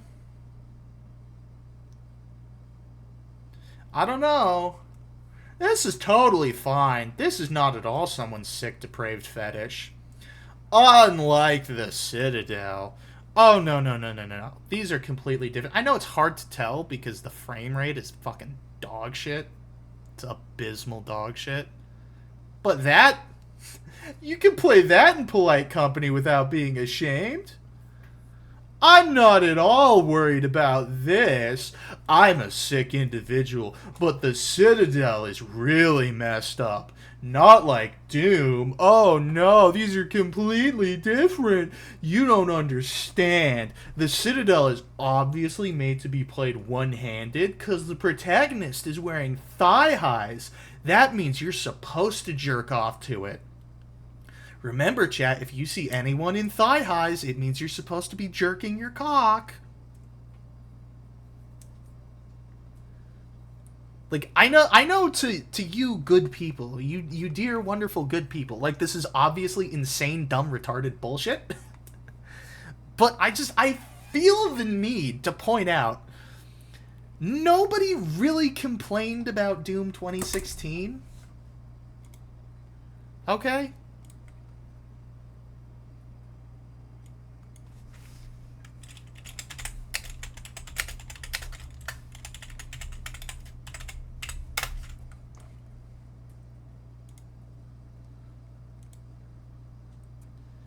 Let's go for another one, chat. Wolfenstein: The New Order. Yeah, that's fine. This isn't gross at all. Look, you can see it's like this is. Oh my god, this is so much worse than I actually thought.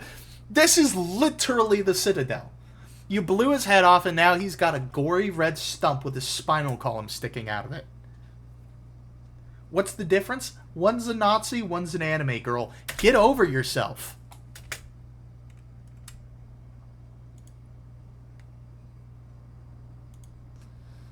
Wolfenstein: The New Order. This gore is amazing.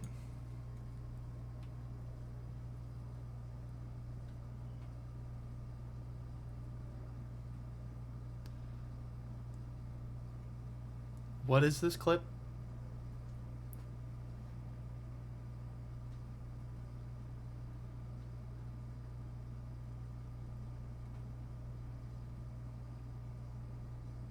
He just vaporized that guy into red mist. No, it's fine.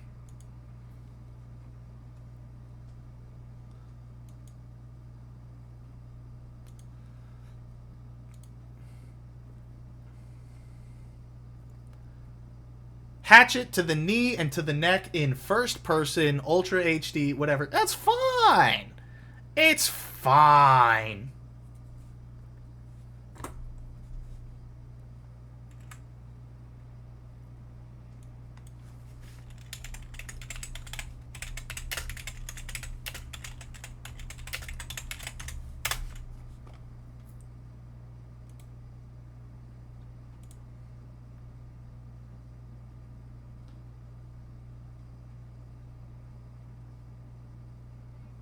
There. Let's look at this, chat. Let's go back fucking 40 years. What was gore in video games like 40 years ago? Let's see.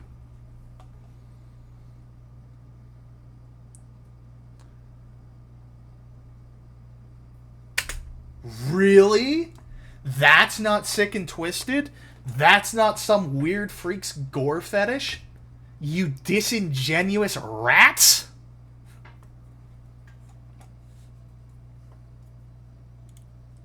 Whatever.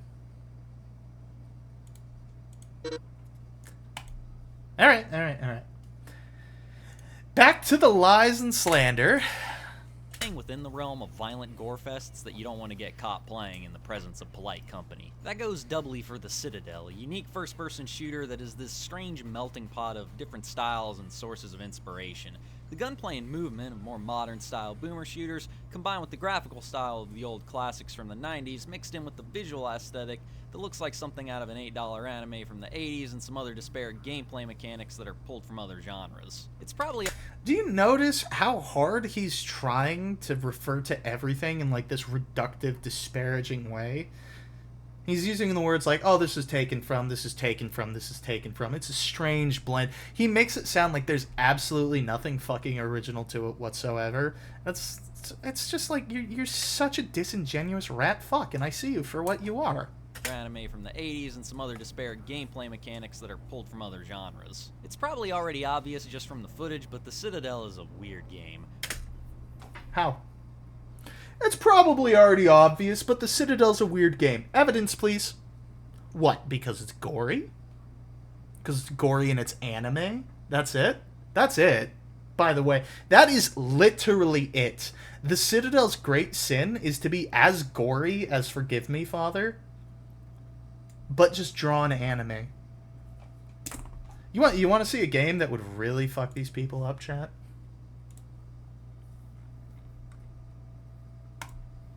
Wholesome Slaughter. Oh, this is somebody's weird, sick fetish. What, you want to expose kids to gore with your weird unicorn gore game? You sick, perverted fuck? I'm getting hyperbolic. It's an argument that bothers me because it's not very intelligent, and this is why I'm not going to be unscripted when I do it in the video. Because I can't be good faith about it. But, like...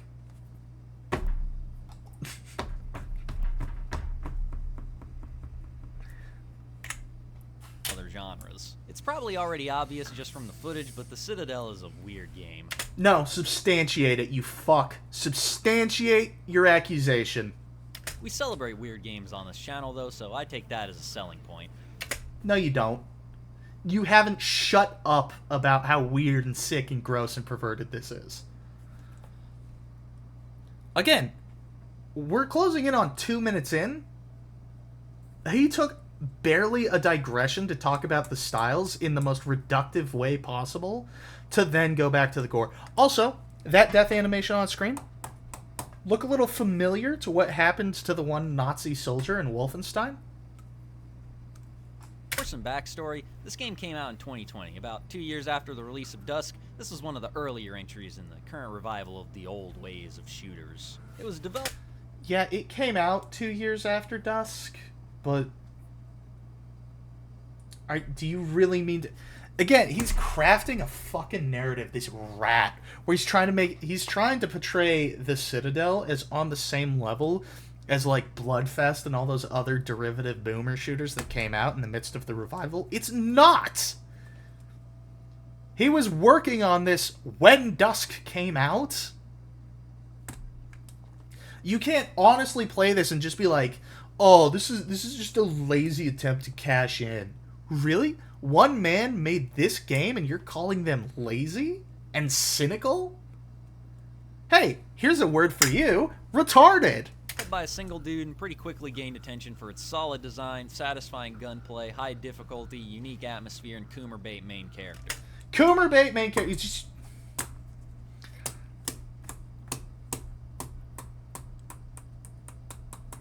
Like, it's true, but again, he's referring to these things in the most slanderous, reductive way possible to try to make it look really bad.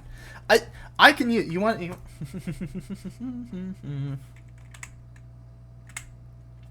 The old ways of shooters. It was developed by a single dude and pretty... Okay. Boop, boop, boo, doo, doo, doo, doo. YouTube.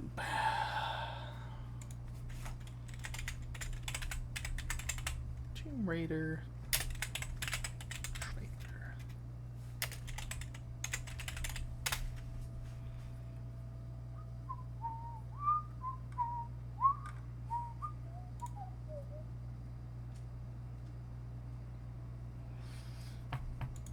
Oh, I'm just gonna be making a point. Don't worry about it, chat.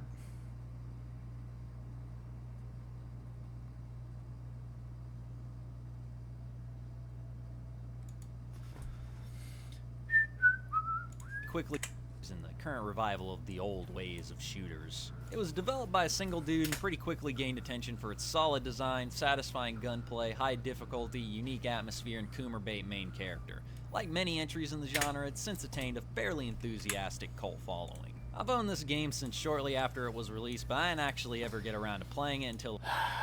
He's just... There's a word for guys like this. I can't use it on Twitch, but it starts with moral and it ends with an AG sound. Like ag. Moral. Ag. F's in the chat for this guy, chat.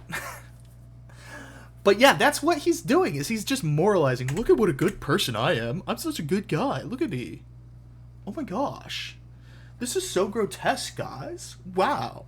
I've had this game in my library, but I never got around to playing it. Fine gunplay, high difficulty, unique atmosphere, and Coomer bait main character. Like many entries in the genre, it's since attained a fairly enthusiastic cult following. I've owned this game since shortly after it was released, but I didn't actually ever get around to playing it until a week ago, when I finally installed it and began my journey into this desolate anime apocalypse. Also, there's probably going to be spoilers in this video, though the story is sparse, so there's not much to spoil. Right from The story is sparse, so there's not much to spoil. Okay? From the start, I could tell this was going to be a unique game. Most boomer shooters immediately hit you with loud and bombastic music, stuff like fast guitar riffs or blaring orchestral music, but here I was greeted with a low droning sound that gradually morphed into a haunting ambience. This is the sort of stuff... He's not playing the music, chat. This fucker. I mean, okay. Music, stuff like fast guitar riffs or blaring orchestral music, but Here I was greeted with a low droning sound that gradually morphed into a haunting ambience. This is A low droning sound that gradually morphed into a haunting ambience.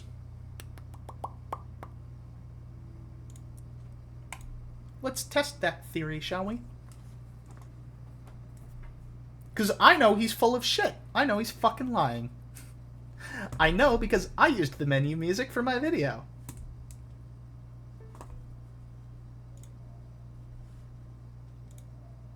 Oh, you know what? I don't think it's loud enough for you to actually hear. Hang on.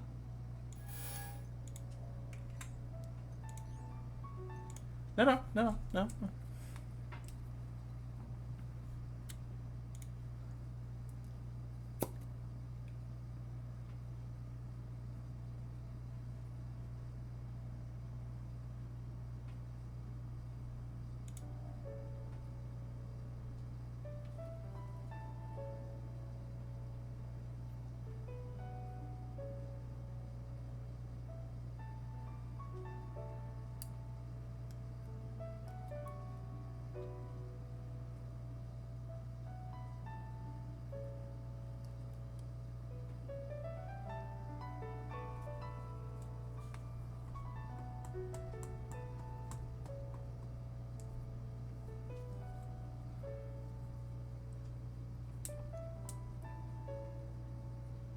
It's so easy to just not lie on the internet, and yet some people are, like, seemingly incapable. Like, what's this? An artistic project made by a singular guy that's, like, clearly a work of love and passion?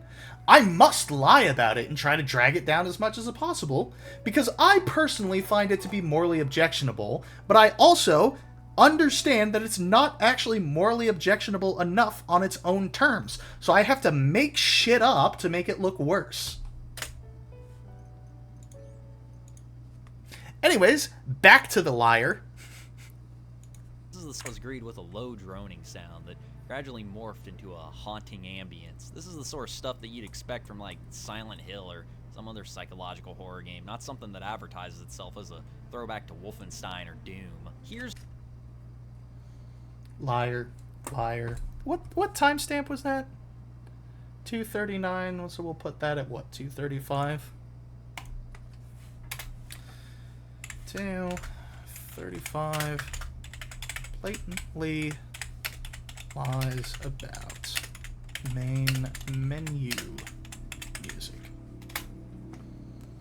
Unless it got patched, but that's me being incredibly good faith to somebody who's quite frankly undeserving of it. Here's the thing, though. I was immediately on board with this. I love it when games subvert your expectations. When you're already doing that... I don't think you do, because you won't shut up about the primary subversion in the game, and you seem to take moral issue to it because you have as many brain cells as an amoeba.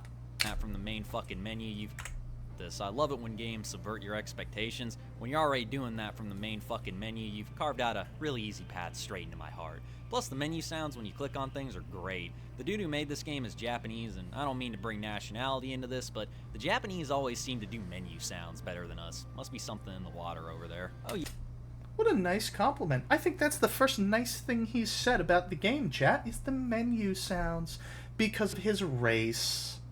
Oh, what a good guy! What a good guy! How wonderful! Yeah, on that note, it's also really interesting that this is a Japanese entry into the first-person shooter genre. In a video I did a few months back on a Half-Life 2 mod called Mistake of Pythagoras, also a project from a Japanese dev, one of the things that I found really fascinating about the whole experience was that we were getting an FPS from a country that almost never makes those. I don't know why, but finding a Japanese FPS is harder than finding deodorant at a Smash tournament. It's clearly not a genre that they've ever been very enthusiastic about, at least on the developer side, since I know that there's a pretty sizable Doom fan base over there. What a fucking run-on sentence, my god.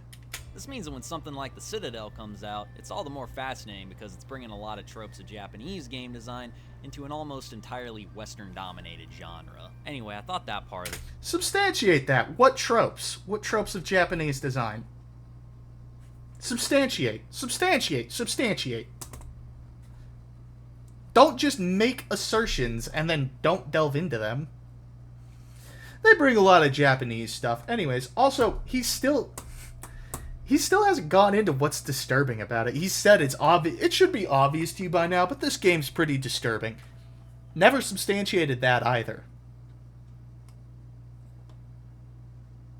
Is that difficult? You said it should be obvious, so why don't you just say why it's so obvious? Is it because your argument is quite literally just anime and gore is bad? That is why. And every time you tried to put words to screen to express that, you went, nah, this just makes me look like a retarded idiot grifter. I can't say that. That would make me look dumb. That would make me look bad faith. I should find something else. I know! I've got an idea! What if I just didn't ever substantiate my blatant accusations? I'm such a truly a master of the English language. The game was cool, but we're not even almost entirely Western-dominated genre. Anyway, I thought that part of the game was cool, but we're not even actually past the main menu, so... So I thought the main menu noises were cool. Shut the fuck up, you rat. No, you didn't. So I'm just gonna go ahead and get into it.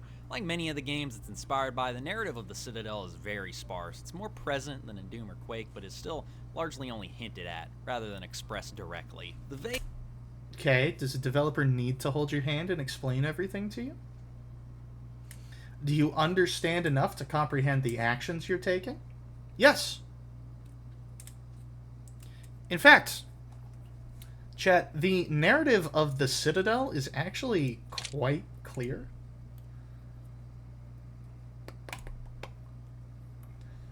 Let me see if I can't find... Yeah. So, from basically go...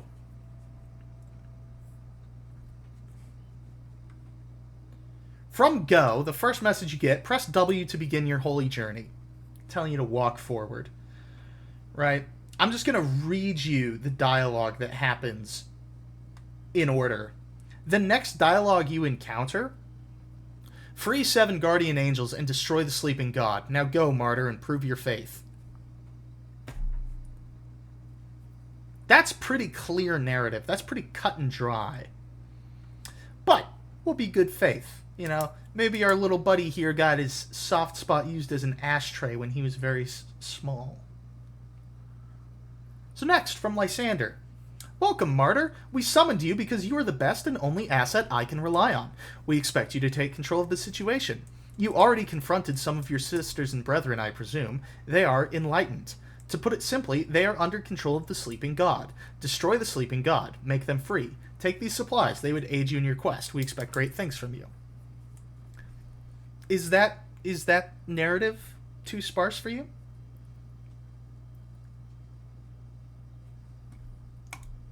Is that narrative too sparse for you, or are you just bad faith? This is my favorite game to play with people who are blatantly being bad faith, is point out how they're being bad faith, and then you get to ask this fun question. So are you retarded or are you a liar?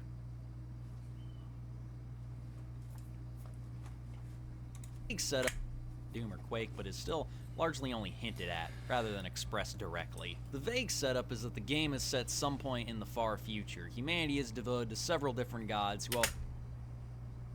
No. What? No, you idiot. You're wrong. Chat, what of what I just read to you indicates that it, A, takes place sometime in the far future, or B, humanity worships several different gods? Both of those are wrong. Both of those are wrong. You can't even, like, begin to believe... Like, the far future thing, that's lore knowledge. That's not expressed in the Citadel. It is in Beyond Citadel, but, like, yes, it's true, but the game does not express that whatsoever.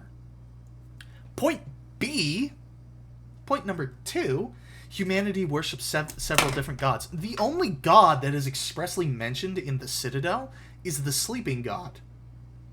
Otherwise, we get reference to 7 angels, which you may note are different from gods. Gods and angels, not the same thing.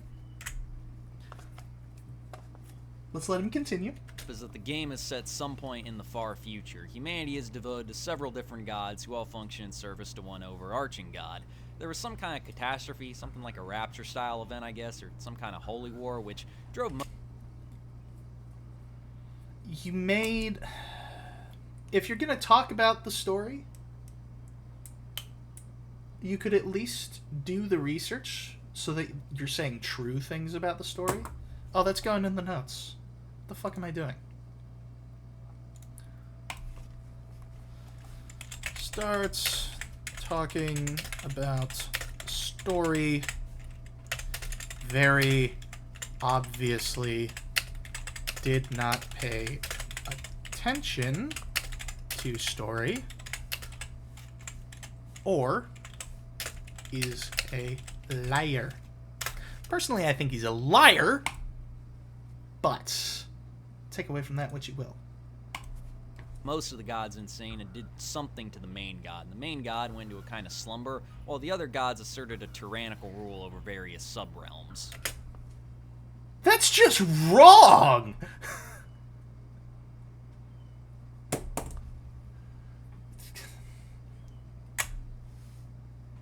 Whatever.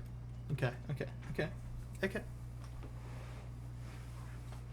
A holy war, which drove most of the gods insane and did something to the main god. Wrong. The main god went into a kind of slumber, while the Wrong. other gods asserted a tyrannical Wrong. rule over various sub-realms. Into the main story, you play as a character known only as the Martyr, a scantily clad anime waifu who embarks on a one-woman crusade to an ill-defined structure called the Citadel, which I think is supposed to be some kind of hub that The whole game takes place in the Citadel. You're wrong. can transport you to the various different realms of humanity. The Martyr's goal is to Wrong. liberate the fellow members of her church by killing the individual smaller gods and then destroying the main one, referred to by other Wrong. characters as the Sleeping God. True. I think that's what the hell is supposed to be going on anyway. Like I said, the No, it's not. And the game is not that difficult to grasp. You're just a liar. Or retarded. Chat, he could be retarded. He could be a little disabled, right? This guy, you know, he might be a little disabled. He doesn't sound like it. And I refuse to believe that somebody who's high-functioning autistic would not understand the story as stated. Again, I read it out to you, word for word, in sequence of how it's portrayed. Kind of can't get any more clear. But especially, presuming this guy beat the game, too. Okay, let's go beyond in sequence. I'm going to assume that for this gentleman's 13-minute YouTube video, he played through the entirety of the game. I'm going to assume that. I might be proven wrong later, but for now, we'll assume he played through the entirety of the Citadel. Right? First level to last level. He would then know that the sleeping god is an unborn god. It is a baby god. It's literally a giant embryo. Tycho expressly says the god hasn't even awoken yet. We don't know what kind of a god he is. We don't know if these actions are willful. Please, just give him a chance. And yet he's still referring to the angels as gods. Referring to them as, like, these realms of humanity. Like, no, they're just parts of Earth. What? Referring to the other angels as, like, insane and not dominated, which is what they are. They don't have free will. Just wrong. How do you not know this? game's narrative is extremely vague. Sleeping God. I think that's what the hell is supposed to be going on anyway. Like I said, the game's narrative is extremely vague, so Game's narrative is extremely vague, chat. Again, so, this is the extremely vague game narrative. Welcome, Martyr. We summoned you because you are the best and only asset I can rely on. We expect you to take control of this situation. You already confronted some of your sisters and brethren, I presume. They are enlightened. To put it simply, they are under the control of the sleeping god. Destroy the sleeping god, make them free. The game's narrative is so vague. I just don't know what I'm supposed to take away from they are under the control of the sleeping god, destroy the sleeping god, make them free. I don't know. I don't know. What am I supposed to take away from that? It's bizarre. What am I supposed to understand? This game is riddles within riddles within riddles. sure I got most of what the hell is supposed to be going on anyway. Like I said, the game's narrative is extremely vague, so I'm sure I got most everything wrong, and someone Yes, you did, because you're a bad faith liar. in the comments is going to tell me that I'm a dumb fuck, and actually the story is a retelling of Aladdin or some shit. Wrong. I'm not gonna tell you you're a dumb fuck. Because I don't think you're a dumb fuck. I think you're a malicious fuck. I think you know exactly what you're doing. I don't know. Apparently the dev has gone into more detail about the story in like interviews and shit, but In like interviews and shit, literally the first thing... Chat... It's not that hard to find. I'm not gonna hold him to account for, you know, not digging up the interview or whatever. Like, it's irrelevant. He's not wrong about all the story elements because he didn't read the interview. He's wrong about all the story elements because he's lying to you. The interview just goes into even further depth. And it's just on, like, world background bullshit. Not the actual, like, story of the Citadel. The Citadel is incredibly sparse on story.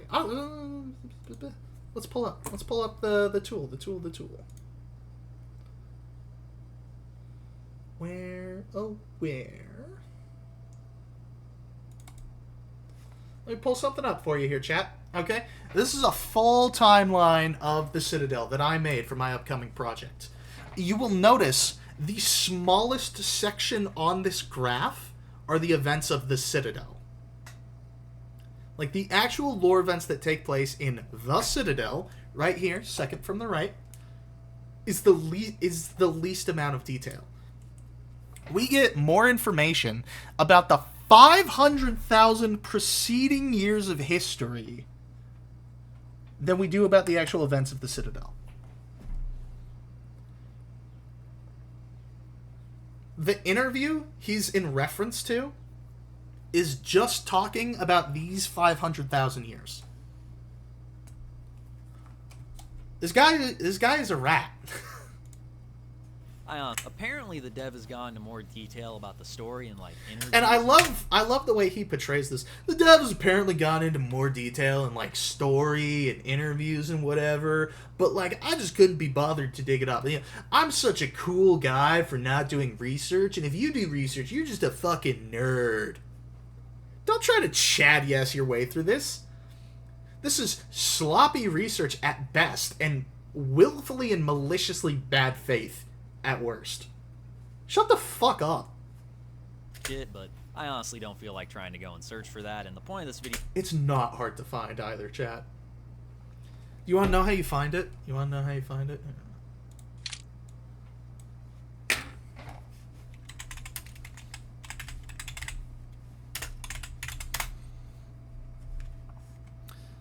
Boop, boo, boo, boo, boo, boo, boo, boo, boo. It used to be higher up back when the game was new. Okay, yeah. All right. I'll give him that. Depending, when was this video made? Actually, when did your video come out? Zombie Hobo? A year ago. Okay.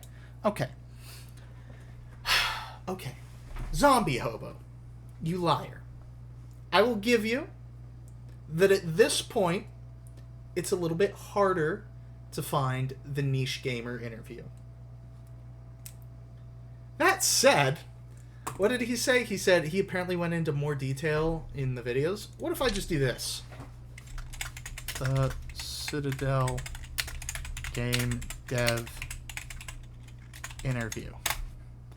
Oh, top results!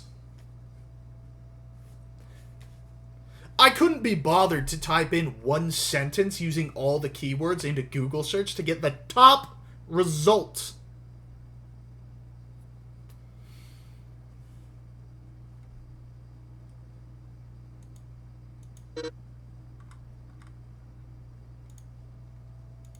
Videos to talk about the game as a whole, not do a deep dive into the lore where I read in-game text really slowly while ominous music plays in the background. And there's not that much text in the game, chat. There's more text in Beyond Citadel, which kind of makes sense now that you consider that he only made this video. He literally, oh my god, this rat fuck. This video came out a year ago. He didn't play the Citadel until Beyond Citadel came out and popped off in the zeitgeist. This fucking shit stain. give out a bunch of fan theories that are going to be obsolete by the time the sequel comes out. The lore is creepy. It's a cool combination of vaguely Christian vocabulary mixed with some terms from Lovecraft and a lot of bio-cybernetic imagery that looks like the kind of stuff that H.R. Geiger probably cranked it to, but... Okay, again, we're using the masturbatory language, which for anyone else who I didn't have to sit through the preceding 2 minutes of lies and slander, I would just assume it's just being hyperbolic, like, haha, it just means that H.R. Geiger would really like it. But you, sir, I know you're trying to paint a picture. You're trying to craft a narrative around this game, and it's a lie. It's a false one. Like this, chat? Bio-cyber... Is this particularly sexy to you? Is this particularly sexy to anyone? Like, good faith. Don't give me that bullshit like, oh, there's one... In the sea of 5 trillion red triangles, there's one blue circle. So we have to act like the blue circle is the majority. No, shut the fuck up. Do you genuinely, in your heart of hearts, believe that any normal person is cranking it to this?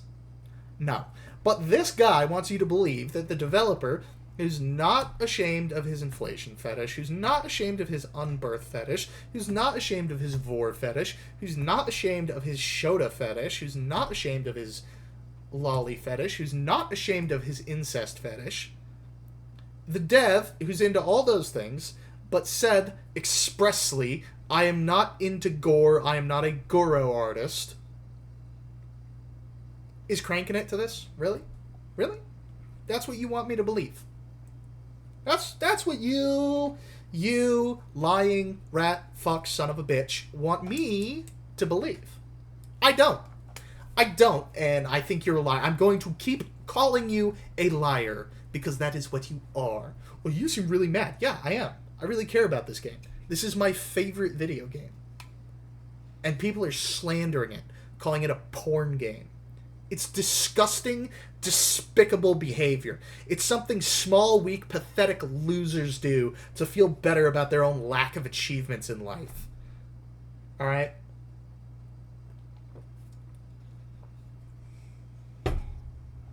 Kinetic imagery that looks like the kind of stuff that H.R. Geiger probably cranked it to, but that's not really why I'm here. This... Yes, it is, you lying son of a bitch. Go ahead, though. Like the kind of stuff that H.R. Geiger probably cranked it to, but that's not really why I'm here. This is why I'm here. So to start off, you begin in like a hub area that reminds me of the start of Quake, you know, where you have to go through a slip gate to select your difficulty.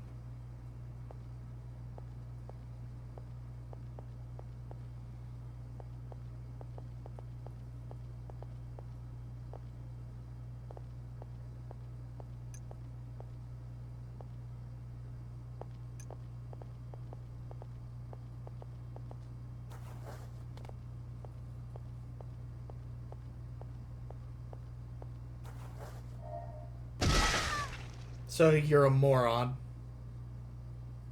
Yeah, I'm fucking trash at everything. Yes, you are, including being a human being.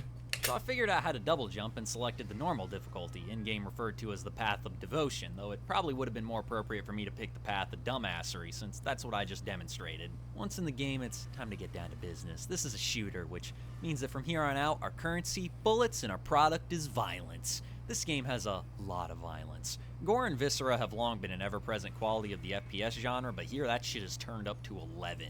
When you shoot someone in this game, they don't fall over, they get fucking destroyed. Every single weapon in the game has the potential to reshape the anatomy of your opponents. From Yeah, that's what a real gun does. Starter pistol to the quad-barrel rocket launcher. I mean, seriously, this shit would make... Rocket launchers don't have barrels, they have tubes. I'm just being petty at this point, but like, the quad-barrel rocket launcher, it's not a barrel. It's a tube. Barrels are for bullets and shells. There's no powder ignition in a rocket. Rocket uses fuel. Herschel Gordon Lewis blush and feel uncomfortable. I consider this a positive. Seriously, this shit would make Herschel Gordon Lewis blush and feel uncomfortable. I consider this a positive since No, you don't. Liar. I Kinda like over-the-top bloodshed in games like this, it helps make the combat feel a lot more satisfying and bombastic. One thing that's really interesting about this game on the subject of combat is that you actually have to take it kinda slow at first. You don't start out as a force of nature like you do in most other boomer shooters, instead you have to kinda grow into it. I mean, you do if you understand the mechanics. Like, okay, so how do we define start out, I guess? An experienced player restarting the game, like fully new, not New Game Plus, just straight up new game, is going to do just fine. Because the raw numbers, in this game, you're a glass cannon, so are the enemies. It's just as easy for you to kill them as it is for them to kill you. That's a pretty fair exchange. The enemies don't fuck around, and there's not a lot of tools in your toolkit initially. Here's where I'm kind of reminded of Japanese games, because the progression... You're given a pistol and an assault rifle. A pistol with a grenade launcher attached to it, and an assault rifle with a laser beam, and grenades, and an axe, and a kick. And you're like, you're not given that many tools to use. Motherfucker, I just described 5 weapons. Here feels reminiscent of other ones that I've played. At the beginning, you're weak, so you have to play tactically and be smart with your movements, something exacerbated by the fact that there's no quick saving, and if you die, you restart the level unless you have extra lives. In order to become a proper boomer shooter protagonist, you have to find weapons, collect gold, upgrade weapons, manage your inventory, and find upgrades for your character. This creates this cool player evolution, where at the beginning I was playing like it was Rainbow Six, but by the end of the game I was playing like it was Doom Eternal. You get most of your upgrades and supplies. Of course he fucking likes Doom Eternal. Game is a magnet for fucking tryhard normies. I'm a trader who's hidden throughout the levels, alongside a UI that reminds me of the couple of PS1 era JRPGs that I've actually played. I was also reminded of Hotline Miami, with the emphasis on fast-paced, gory gameplay that required the player to balance careful precision and bold recklessness, though I'm not sure if the dev here was actually inspired by that game or if it's just a coincidental similarity. This game really... Also, none of the music he's using is from the Citadel. Gives Hotline Miami a run for its money in the gore department, though. I mean, I know I keep bringing it up, but goddamn, this shit is brutal. I like this. You won't shut up about it. I like the gore too, but I like it as like a normal person. Maybe I shouldn't say a normal person, but like, I appreciate the artistic value it's bringing to the game, and so I talk about it for its artistic value, and that's it, because the game is multifaceted. We've spent 8 minutes on this video. Most of that time has been you talking about the gore. You have spent maybe 1.5 minutes to 2 minutes talking about actual gameplay stuff. Whatever hasn't been about gameplay stuff or gore has been your weird fucking he's just center-minded on the guy being Japanese. But you won't stop mentioning it. And it's like, 1 or 2 times it's like, yeah, you know, I get it, like it's context, whatever. But like you're still talking about him being Japanese and it's starting to get weird. You keep referencing Japanese shit. It's starting to get weird. It's like if I wouldn't shut up about, like, 50 Cent and George Floyd while I was playing Relooted. There's also something about it that I can't quite put my finger on. Something that makes this scene just a bit more disgusting than usual. Whatever. There it is! There it is! I really like the gore. I think the gore's great. Won't shut up with the sexual accusation. He won't. He won't stop with it. It's like, I really like the gore, but there's something that makes it extra disgusting. I just can't put my finger on it. Yes, you can. Yes, you can. Just say it. You clearly want to. You wouldn't shut up about it to begin with. Just say it. Levy the accusation. Come on. Come on. What are you afraid of? You afraid of a bunch of people calling you a retarded liar for it? Are you afraid of getting labeled as a bad faith grifter? Is that what we're worried about? But don't be worried about that.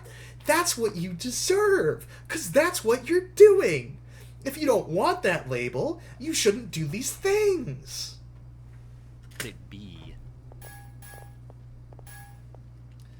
I love how everybody references this one. Do you know why? You know why? Because the Zealots are basically... The Zealots? The Acolytes. The Acolytes are basically the only enemy that you kill and their entire head remains intact. You literally can't use any other facial model in the game as an example of this, because most of them don't have faces. And it's like, oh, hey, buddy, let me... Come here, zombie hobo. Let me ask you something. Serious question, okay? Let's set aside all the times I called you a rat and a liar and a retard and everything else. Let's set that aside for a second, okay? Okay. What do you think is the proper reaction to being separated from your entire lower body and torso and having your entrails spilling out onto the floor? Are they giving you the ick? You know, it's just... They're not being men about their death? I can show you, chat.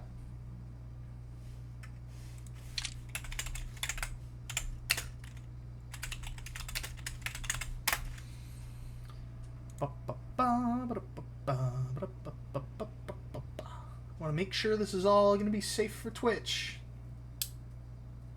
Okay, chat. All right. Pay very close attention to the screen.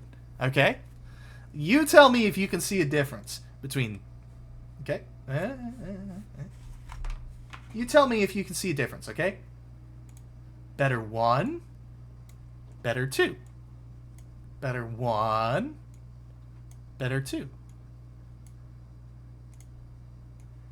A. B. A. B. Do these things look the same to you, chat? Do we think? I don't know. You know, I'm just a silly, goofy gooner here. Okay, interesting. You know, I'm just a... Oh, fuck. Oh, fuck. I crashed it. Oh, God. How did I even manage that? But, like, do we see a difference here? The things seem a little different, maybe? Possibly? I don't know. I just... Hang on. Where were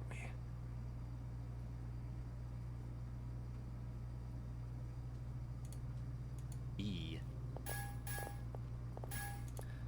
Okay. Alright. One more time, chat. Do these look like the same faces? Let's just make this a little small. Do we see a difference here?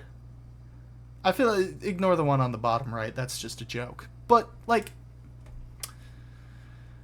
I can't shake the feeling that these are not the same thing. God, how did I... What's the word? What's the word I'm looking for? Zombie hobo, maybe you can help me. Is it that you're just seeing an anime woman with rolled up eyes and an open mouth and you're immediately associating that with pornography? Is that it? That is it. That is. Just say whatever you want. You're a liar. That's it. Everybody knows. Everybody can tell. I'm not going to play your stupid fucking game. I'm not going to play along with you. You're being bad faith. And this comparison proves it. Blatantly. Objectively. Let's stretch it out even further. Like, literally. Maybe this is a better example for you? Because she's crying too. Oh, that's weird. Why does the one on the left seem to be enjoying it more than the one on the right? Maybe because the one on the right is dead. So I ask you again, what is the proper reaction to getting killed? What is the non-pornographic facial expression people should be making when they get blown to bits? He's like, oh, well, this is just hyper-violent, though. Like, this doesn't happen in real life. Yes, it fucking does. In World War II, soldiers were going into the infirmary with battlefield injury reports from getting kicked in the face by their captain's disembodied foot. So don't give me any of that bullshit.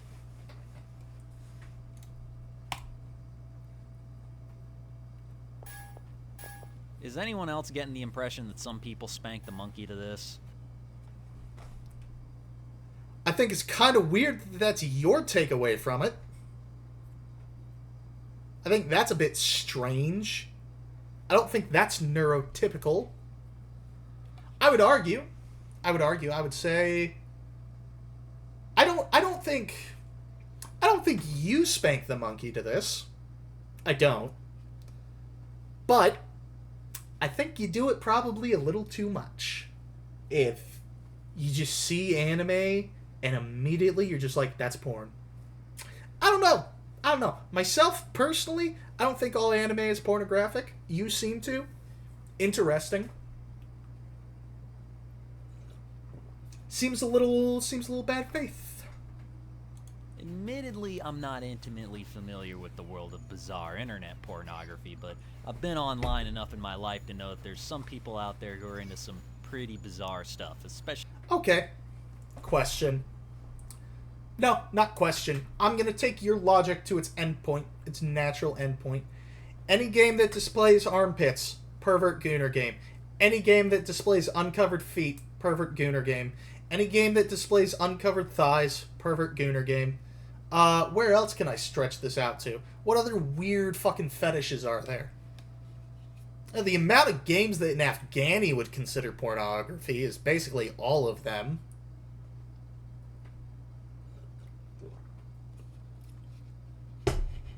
Like, is something a porn game just because somebody might possibly be able to jerk off to it? Is that how we define these things? Is that our definition? That seems like a dumb definition, don't you think? When in my life to know that there's some people out there who are into some pretty bizarre stuff, especially when anime is concerned. I didn't actually fully make... Hey, chat. Look at that skull fragment on screen. Basically dead center there with the blue hair hanging off. Gosh, that's just the face of an orgasm, right? That wide eye and dilated pupil. That's not the face of terror, of somebody who doesn't want to get their head split apart like a watermelon. Nah, that's a sex thing. The connection until I saw two things outside of the game. The first thing was one of the Steam reviews, which said that this game was like if Doom was made by a Guro artist. If you don't know what Guro is, I'll spare you the details and just say that it's more evidence that we are a fallen fucking species. Who am I kidding? So, your evidence is a Steam review. Okay. That's part 1. Part 2, please. I don't tell you, you're just gonna look it up anyway, and it's better that you hear about it from me than DeviantArt. Basically, Guro is short for the Japanese term eroguro, which is itself a short form for erotic grotesque nonsense, a Japanese subgenre of gothic fiction that was invented by a horror writer named Edogawa Ranpo. Initially, the genre was largely written as a cousin of European and American Gothic fiction, just with a higher emphasis on the style's trademark combination of sex and violence. It was meant to be disturbing above all else. However, God forbid this game be meant to be disturbing above all else, but no, we're just going to assume it's porn. Turns out that Rule 34 isn't just an internet thing, it's a societal thing, so there quickly formed an audience for the genre that actually got off to the stories, and the erotic elements transformed from a disturbing subversion of romantic tropes into legitimate attempts at erotica. This kind of reached its height in the cinematic era of the... Spending a lot of time on a history lesson. You still haven't provided any solid evidence.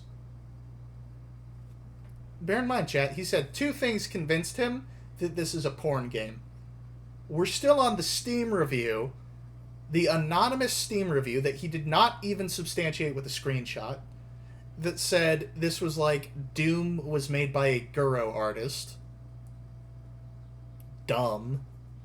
70s, when several low-budget Japanese studios began producing a series of violent porno films, stuff like Shogun Sadism and other infamous entries in the genre. What's most relevant here, though, is the style's translation into the medium of anime, specifically hentai, where nudity was combined with extremely You don't have... You have 3 minutes left.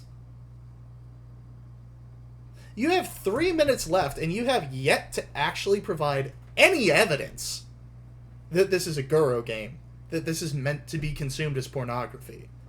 You have only made claims. You have shown zero evidence. Graphic depiction of gore and bloodshed. Now, I'm not trying to kink shame or anything. Yes, you are. Moving on. Listen. It's fine to kink shame Guro, but you can't be wrong. You feel me? You can kink shame Guro all you want, but when you kink shame Saving Private Ryan for being Guro, that's when we have questions. That's when we go like, maybe you missed the point. But I actually am, and this shit is fucked up, but it's effective in a way that the creator might not have intended. Knowing that this stuff is meant to be arousing to some people gives me this Knowing that the stuff is meant to be arousing. Hey, buddy, how do you know? How do you know that it's meant to be arousing? No, tell me. Because you haven't provided evidence for that claim. Somebody said, and I quote, "It's like Doom was made by a Guro artist." Somebody said that in a Steam review. You provided no screenshot of said Steam review. I could go and do the research, but fuck you, you didn't, so I'm just going to call you a liar for it. And you've just taken that as gospel. You also said there was 2 parts to why you think this is a hentai game. Still waiting on the second part. Feeling of... Knowing that this stuff is meant to be arousing to some people gives me this visceral feeling of disgust and makes me pretty uncomfortable, to say the least. Which, given that this game has some pretty heavy inspiration from the...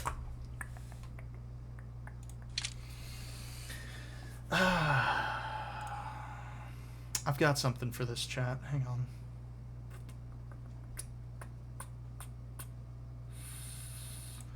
Desktop memes, nickel resource.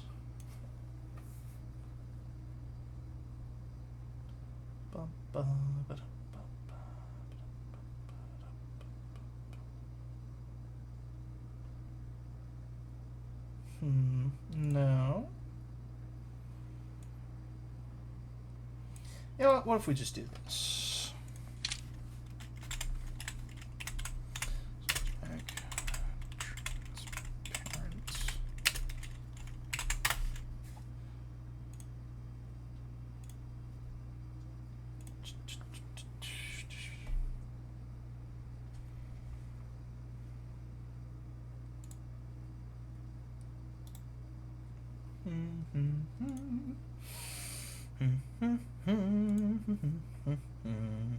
Hello, OBS. I'd like to make an addition.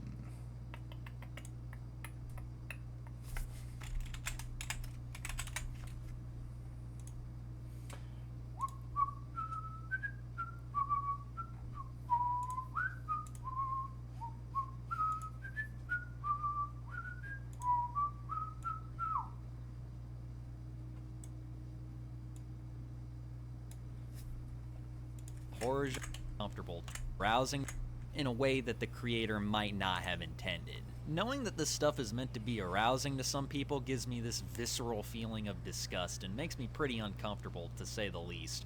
Which, given that this game has some pretty heavy inspiration from the horror genre, I guess means that it accomplishes what any work of horror sets out to do in the first place. If you jerk it to this shit though, you need to find God, or Vishnu, or follow the Dharma or some shit. I don't know, but you need a monastery. But ultimately, that's just one guy's... Just... what a fucking loser. I have no words. Like... just end-to-end lies about the game. Baseless assertions and allegations. And then he's just moralizing. He gets up on a soapbox to go like, don't worry, guys. I am a good person. I think that this is bad. This is gross. This is disturbing. Have I provided any evidence? No, not at all. But don't worry, ladies. I think this is bad. I tip my fedora to you. Fucking... offhand some shit. I don't know, but you need a monastery. But ultimately, that's just one guy's offhand comment on the Steam reviews. So what was the second thing that tipped me off to this game's erotic ambitions? Yes, please. What was the second thing? I'm looking forward to this. I'm sure it's going to be very solid evidence. Regarding the rearrangement of anatomy. I looked at the dev's Twitter and like half of it is the exact kind of porn I just described. Liar! No, it's not. I can't show you, chat. I can't. I can't, okay? Because it is porn. It is porn. Like, I can't show you. But it's not Goro. He doesn't post Goro on his Twitter. Alright? Like I said, it's stuff like inflation, it's stuff like vor, it's stuff like unbirth. He's into some sick shit, okay? Don't get me wrong. But he's not into Goro. This man is just lying to you. Fucking, what is it, 1050, we'll say? This boy is just lying to you. 1050 asserts that half of the dev's Twitter is this exact shit. Liar. No, it's not. Again, I can't show you. Like, this is something that I can't substantiate. You just have to go check for yourself. Not for the faint of heart, okay? Like I said, he's into some gross stuff, but, like, it's not gore. I've been following him for 4 years. It's not gore. He doesn't post gore. Like I said, he's into some weird shit. There's incestuous rape in the game for a reason. Like, I'm not saying the dev's sexual fetishes don't exist in the game. What I'm saying is that the gore is not part of that sexual fetish. Anyways, we 3.5 minutes, chat. I don't think he's beating the down bad allegations. So Liar. Yes, he is. we just talked a lot about this game's copious amounts of bloodshed. That's all you talked about. You made a 13-minute video. Actually, you made a 10-minute video about the gore and a 3-minute video about the game. But it's a FPS, so now let's talk about what you use to create that bloodshed. This game has a pretty awesome roster of killing implements. The first proper gun you get is a revolver, which bucks the trend of the starting weapon becoming useless later on in shooters, because this thing kicks ass in level 1 and kicks ass in level 30. It rewards precision, so headshots can one-tap most enemies in the game. There's some rapid-fire weapons. First is the AR, which hits like a truck and has a laser secondary fire. These flechette SMGs that you can dual-wield also make an appearance, alongside a fucking minigun and flamethrower combo that is just absolutely busted. Of course, we've got a shotgun, which is expectedly powerful, like it should be in any shooter, but later on you get a semi-auto shotgun that basically vaporizes anything you go up against. Speaking of vaporizing, you also get a sniper rifle called the whale gun, which gives pretty much everybody. Lastly, we've got some rocket launchers. Nothing special, a standard... Lastly? Wait, I'm sorry. Lastly? Well, let him cook, chat. The launcher that looks like a Panzerfaust and a quad barrel that's based on the thing from Black Ops. Overall, it's a good arsenal that makes you feel fairly unstoppable once you get everything fully upgraded. If I had to complain about anything though, it'd definitely be the performance. This game kind of runs like shit, which is weird for some... It really doesn't. I've streamed this game. I have friends who've streamed this game. The game doesn't run like shit.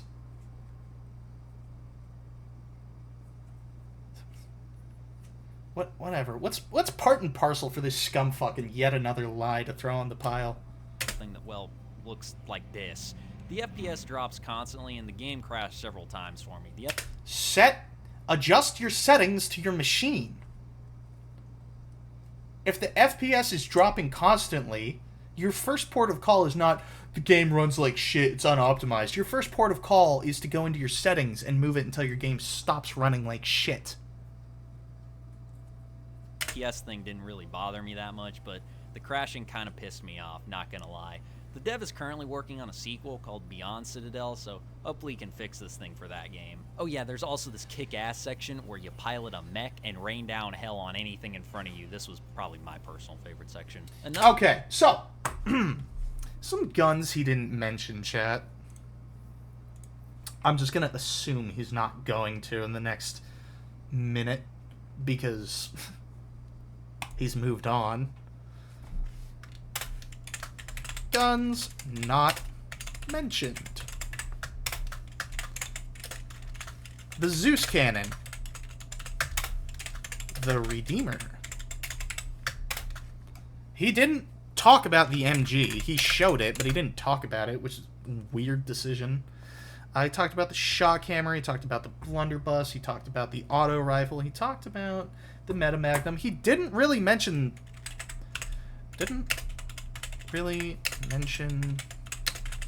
alt fires. I know he's still missing some because there's a lot of guns in this game.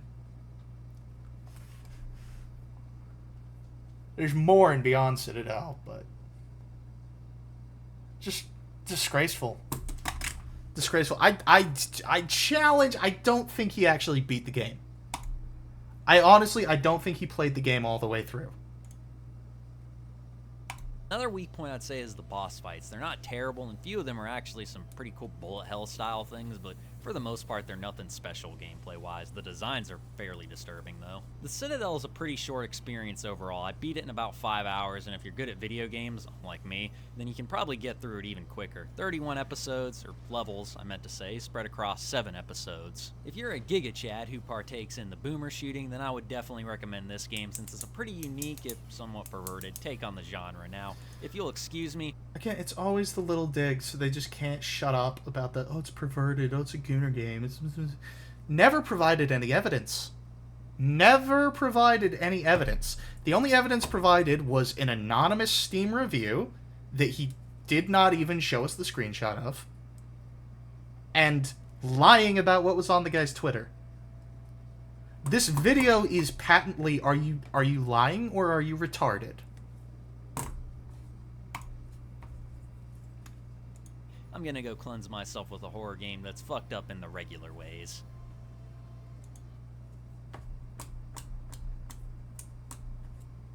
Bad person, chat. Bad human being. Why would you just lie about an indie art project? Literally, why? Why? To what end? One guy goes, puts his heart on his sleeve, puts his soul out there, makes a video game. You don't even have the common decency to play it all the way through. You spend 10 minutes, at least, of your 13-minute video calling him a pervert who wants to fuck dead girls. Never substantiating any of it. Just to go like, yeah, but it's a good game, I totally recommend it. And it just so happens that your video came out around the same time Beyond Citadel came out. You fucking algorithm-chasing rat.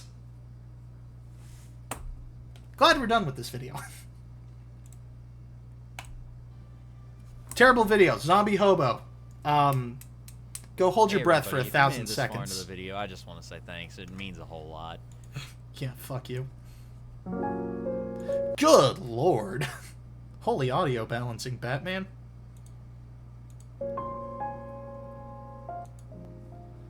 I know. Fucking stones in a glass house for me to say that.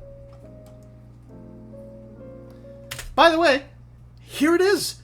The real fucking main menu music. Let's just go back. Let's go back. Hang on. This is the actual fucking main menu music. After the last guy lied to you about what it was. Does this sound like a low drone that transfers into a haunting melody? No? This is just kind of a melancholic piano. This is what I mean. He's a malicious liar. But, hi, Erna.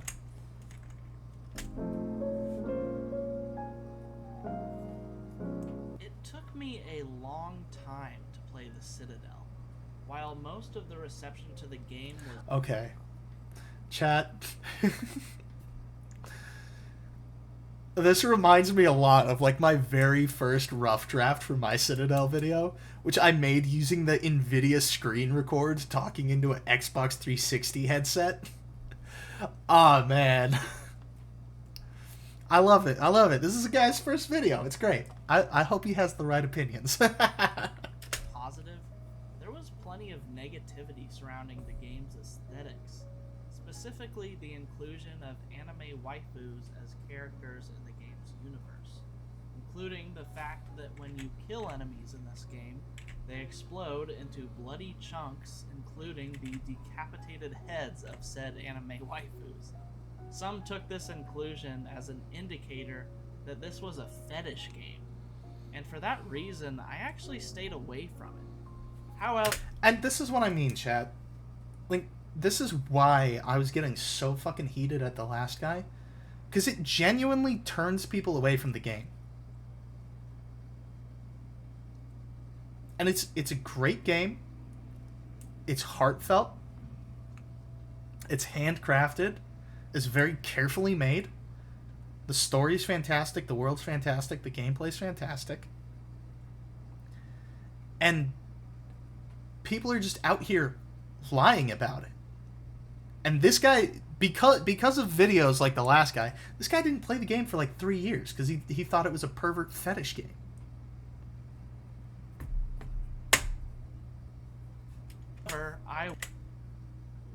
and for that reason, I actually stayed away from it. However, I was but a fool, because the Citadel is certainly not a fetish game.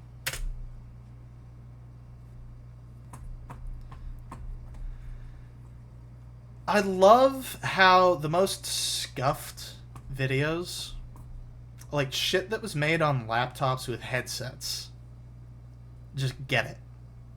But the most high quality, super well edited are just liars. In fact, it is a simple yet incredibly solid first-person shooter that Alright, well, I wouldn't call it simple, personally, but, you know. takes influence from games like Doom, Wolfenstein 3D, and Marathon. But even putting it that way doesn't do the game justice, because the Citadel is so much more than that. From Japanese developer Dokura Mori, the Citadel looks and in many ways plays like a boomer shooter. However, it takes a more realistic approach to ballistics, because you see, bullet drop-off is a thing in this game. And when sniping enemies from across the map, for instance, you have to account for that, and aim above their heads. In addition to this, weapons like the Magnum and Shotgun are reloaded one bullet or shell, respectively, at a time. And magazine-fed guns have a mechanic that when you reload before the magazine is... I'm being really quiet, because the guy's he's just spitting facts. But yeah, like, this is one of the really cool aspects of the Citadel, and even more so beyond Citadel, are, like, the simulation elements in the game. It's really cool stuff. I like it. I think it really enhances the gameplay. Certainly enhances the skill ceiling required. Yeah. I'm trying to be, like, transformative, because I don't want to steal this guy's video wholesale. But, like, so far, really good video. Like, he's speaking truth. The only thing I would say is, like, work on your delivery, because I can hear you're reading off a script, which is, like, everybody knows that everyone's reading off a script, but the less you sound like you're reading off a script, the better. But, like, otherwise, yeah, doing great. Reminds me a lot of my video. empty, that magazine drops to the ground and you lose the unspent ammunition, meaning that tactical... Yes, because if you double tap R, that's a fast reload. Yeah, okay. I was thinking about it. I was like, wait, is that a mechanic in the Citadel? It is. I never do it, though, because I like to conserve my ammo. Reloading can be a slightly more difficult decision than in many other shooters. Taking place over 30 levels, including 6 boss fights, this game has a very unique art style. The combination of anime and cold metallic corridors makes for a very appealing but also oppressive aesthetic. The Citadel is a cold, Yeah, well put. monochrome hellscape that wants you dead. Yeah. You are an unwelcome visitor in this gargantuan structure that is dominated by looming brutalist architecture. I hate how much this sounds like some of my draft work for my upcoming project. It's like, damn it! I'm gonna keep it because I know I was spitting heat when I wrote it, but it's just fun. And the enemies aren't very big fans of you either. The storytelling is somewhat vague, but what I do understand is that you play as a cyborg waifu that needs to fight. She's actually not a cyborg. She's one of the few remaining pure strain humans. The Martyr and Tycho are the only like straight up humans. Everybody else has cybernetics, and that's why they're unaffected by the Enlightenment wave. It's explained in the interview. Fight her way through several cyborg cultists and robots, and free 6 fallen angels, which you do by killing them. These angels act as the aforementioned boss fights, and during these moments, the game even turns into more of a bullet hell experience. Mm-hmm. Yeah. It can be quite intense, challenging, and most of all, So, right behind the guy, there's an elevator you can take up to a second level. This is like one of the cool things is most of the boss fights you can kind of exploit in some ways, which I think really adds to the game. The game has like all this cool like meta narrative stuff. I'm not going to go into it here because that's for the project, but it's very interesting. fun. They really are solid boss fights across the board. The boss fights aren't the only challenging parts of this game, though. Oh yeah, another thing. Utilize cuts more often. I don't know like what he necessarily was using, but like it seems like he's kind of doing all this in one take, and I would say like, hey, you can cut it out. You can do retakes. Like it's fine. It cleans it up a bit more, makes it sound better. As you are definitely a glass cannon. Most enemies die quickly and brutally, but so too can you. Fortunately, there are blood packs to heal yourself that can either be picked up in the environment or purchased from a vendor or even vending machines found in some levels. Which brings me to another unique aspect of the Citadel's gameplay, and that would be... See what I mean? Like, cut, retake, it'll be fine. Get yourself, you can use OBS, right? I'll show you a little look behind the scenes with me here. So over here on OBS, when you're recording it, you can just hit pause. Pause the recording, so blah, blah, blah, blah. That's going to be fun in the VOD. But you can do that. It works just fine. OBS is a free software. Yeah, otherwise, I would also say, like, save up a little money, buy yourself like a Vegas studio license. Or you might sail the high seas, but yeah, that's a personal thing for you. I own my license, a Vegas Sony Pro 14. God, I'm so broke. its health system, specifically food. Yes, this is another more realistic gameplay mechanic, and that is that you need to keep yourself fed. Whatever your hunger level is at any given time, blood packs cannot heal you beyond that same level, which means that you need to eat enough Actually, same with your O2. in order to bring yourself to full health. And your stamina is tied to this as well. Ah, there we go. Much like the blood packs, food packs can be either picked up or purchased, and stamina can also be replenished with O2 canisters.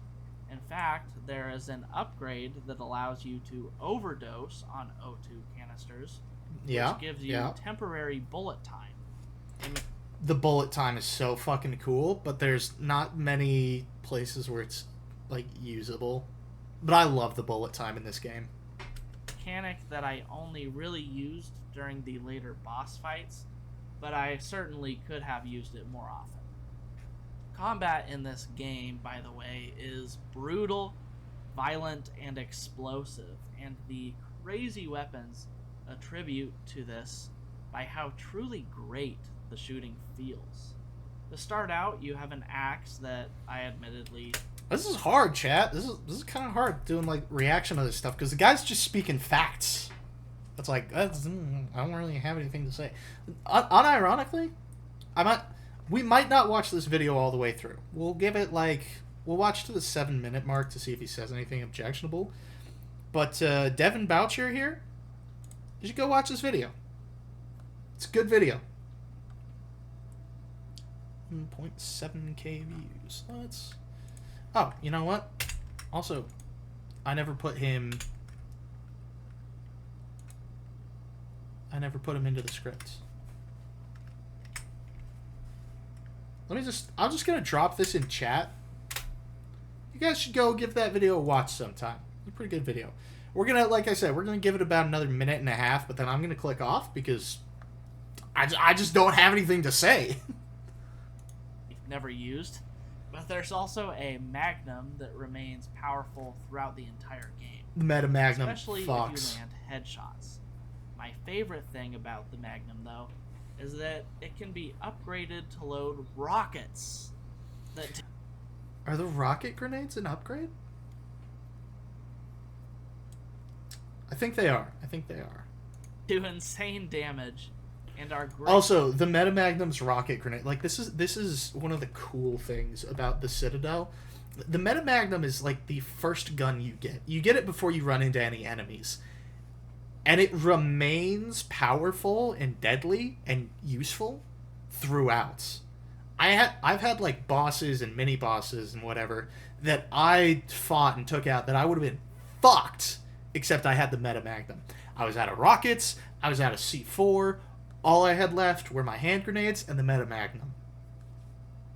Great handgun, venerable pistol, highly recommend. Against the Citadel's bigger, tougher enemy types. Then, of course, what shooter can be great without a great shotgun? Loud noises. Again, just another general note. Something even I struggle with. Audio balancing. It's a challenge, but it's something that you want to do.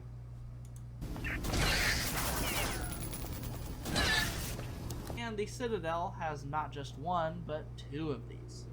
The first is your standard pump-action shotty, called the blunderbuss, but the even more devastating variant is known as the shock hammer.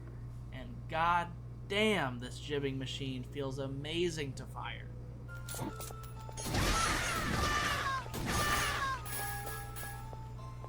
Honestly, chat, I don't really like using the shock hammer. I'm more of a blunderbuss guy, what can I say? It feels like the shock hammer doesn't do as much damage, which can't be true. Like, it's got to be something where, like, I'm just using it like a moron, but I just don't like it. Like I said, I'm a Meta Magnum, assault rifle, whale gun kind of build.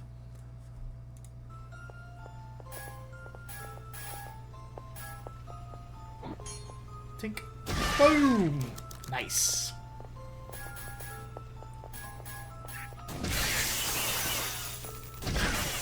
That's close enough. But yeah, chat, I would say you should definitely go watch this guy's video.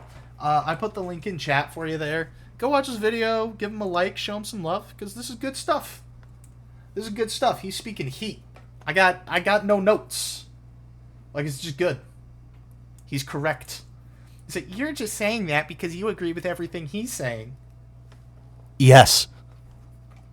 I don't hold disingenuous opinions.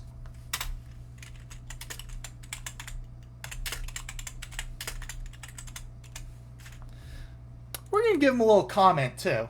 We're gonna give him a little comment. Oh, he's only got one comment? This guy definitely needs some comments.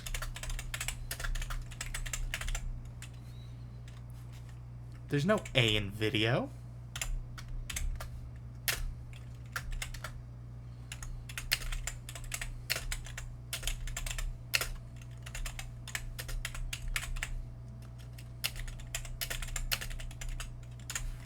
Kept away.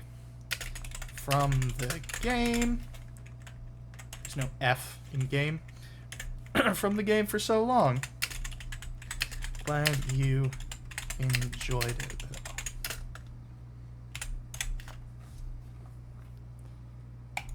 There you go.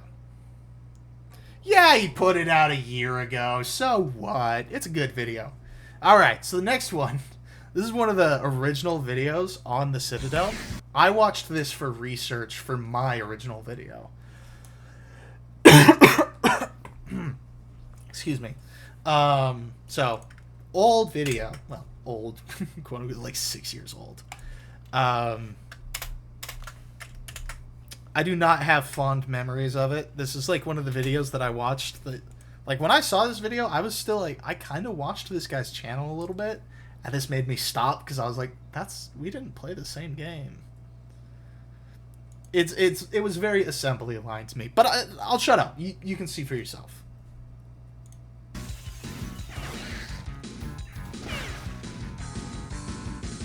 What do you get when you cross Doom, the Marathon series, and Wolfenstein 3D with an anime waifu? Well, you get the Citadel, a unique first-person shooter developed by a guy whose name I'm not even going to try to pronounce. So this game literally came out of nowhere a few days ago, and ever since I've had a bunch of people messaging me asking me to check it out. Usually when I get those kind of messages, one of two things happens. The game itself is either amazing, or the game is an absolute train wreck. Well, this time I'm happy to say that it's the former. And I pretty much finished this entire thing in 2 sittings. Which was my big criticism of it, is it's like, you played it a couple days after, like, your video came out a couple days after release, you played the whole game in 2 sittings, and you're making a whole ass review on it? I played through the game like 3 times before I made my review. Again, minor quibble, you can say, but, like, just my opinion. But part of the reason why you can tell he's not full of shit, aside from the timestamp, that's the original heads-up display. Citadel put in an update where there's a second, like, simplified heads-up display most people use, but that was the original. I like the original. The Steam store page... Also, again, like I said, love watching this stuff to get to see how other people interact with the game. Look at him handle his boss fight. He just puts some extra shots into her head just to be like, fuck you. It tells you, like, a little bit about the players. It's fun. The Steam store page describes this as a cross between games like Doom and Wolfenstein, and those are influences that are definitely felt. There's even a secret level that recreates E1M1 from Doom. There's also a secret level that recreates, I think it's E1M1 is what it's called, from Wolfenstein. But the first level of Wolfenstein, like, it's just fun. But to me, it kind of feels more like a combination of Brutal Doom, Head-On, and Project Warlock. Yes. You've got the over-the-top gore and sprite work of Brutal Doom, the atmosphere, the ambience and waifu of Head-On, and similar gunplay and movement controls to Project Warlock. Only thing is, the Citadel adds in a lot more platforming to the mix. Yeah, son, get ready to give that spacebar a bit of a workout. I have fun with the platforming. Many people do not. Now, to be honest, I have little to no idea what's going on in this thing, but as far as I can tell is that you... This is one of my criticisms of the guy, is like, he just kind of rushes his videos. Supposed to be some kind of ass-kicking cyborg similar to 2B from Nier, having to descend down a citadel inhabited by cultists and mechanical... Descend! Descend, zombie hobo! Fucking G-Man Lives, who probably wrote this entire script and recorded it in an afternoon, got it correct. Soldiers as you defeat 6 fallen angels, or something like that. Oh my god, chat. Chat, I cannot express to you enough. Fucking G-Man Lives. Okay, listen. His videos average in at about 10 minutes. And there's a reason for that. He makes assembly line content videos. I was not fucking with you when I said he probably wrote and recorded this all in a single afternoon. He crushed it. He understands the story perfectly. And he's not a video game story kind of guy. Honestly, I really have no clue, and the language barrier Take notes, zombie hobo. Take notes. isn't really helping either. The language barrier does make some of the more esoteric aspects kind of hard to grasp. But, like, you get the basic beats. All you need to know is that you're going to be shooting pretty much everything that moves, all of which is Yep. going to explode in a fantastic looking shower of blood, flesh, and metal. Part of what instantly drew me to this thing when I started playing was just how satisfying the shooting is, and I wasn't kidding when I said that everything explodes in this game. Every single enemy's demise is emphasized.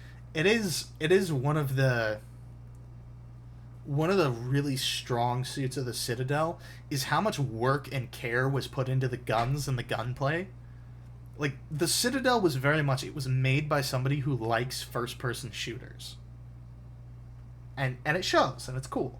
By a gratifying display of their entire body disrupting into multiple parts and being scattered across the ground. And the sound effect for this is kinda like ASMR. And honestly too, I swear that one of the sounds when an enemy dies in this thing is a zombie man scream from Doom that's been pitch shifted. At times you'll even see their remains hopelessly crawling across the ground. It's pretty rad.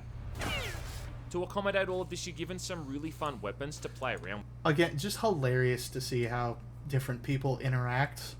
Like, this is the one dude who couldn't stop talking about how fucked up it is, and oh, this game's so gross. And then what's this fucking belligerent Aussie drunk off his ass on Foster's think? At times you'll even see their remains hopelessly crawling across the ground. It's pretty rad. It's pretty red. Double taps.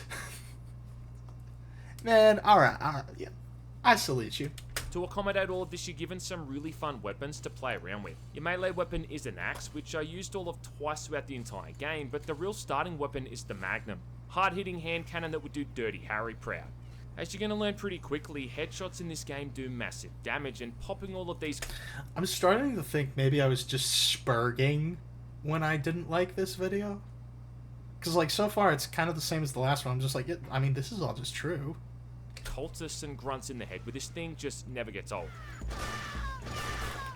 Every weapon in the game also has an alternate fire mode, and with the Magnum, you stick a grenade on the end of this thing, turning it into a powerful grenade launcher. Grenades are kind of abundant in the game too, and with the quick press of the G button, you can lob one of these bad boys out into a group of enemies who all make no attempts to move away from it before it explodes. You could probably guess what I'm going to say next, and that's that you've also got an assault rifle and a shotgun. The assault rifle is called the auto rifle, and it has the benefit of an alternate fire mode that shoots out a laser beam that literally causes enemies to explode. Because if there's one thing you can never have enough of, it's making enemies explode. I mean, a little bit. The shotgun, referred to as a blunderbuss in the game, is about what you'd expect. Kills most of the basic enemies in a single hit, and the alternate fire mode is another kind of grenade launcher, loading in a single rocket shell instead of the standard shell. Again, I never really used the alt fire on the blunderbuss. Like, anytime I pulled out the blunderbuss, I just needed a shotgun. About the only thing that I don't like with these first couple of weapons is that you have to manually reload every bullet for the Magnum and See, it's like you're missing the point, man. That's the cool thing. every shell for the shotgun, mashing that R button the entire time. I mean, why we just couldn't hold down the reload button is beyond me. But still, these are some solid starting weapons, and falling back to something like the Magnum, even later on in the game, is still a viable tactic. After that, you've got a chain gun with the alternate fire mode that just happens to be a goddamn flamethrower. I mean, a chain gun alone is an awesome weapon to have, but one that also has the alternate fire mode of a flamethrower, I mean, it's just the pinnacle of FPS weapons. Flamethrowers, which are famously, or should I say, notoriously hard to do justice in a first-person shooter. Design. The benefit of using the flamethrower too is that it also sets enemies on fire, and they'll run around screaming in pain like they're The benefit. Oh my god, that shit fucking traumatized me the first time it happened. the cultists or zombies from Blood.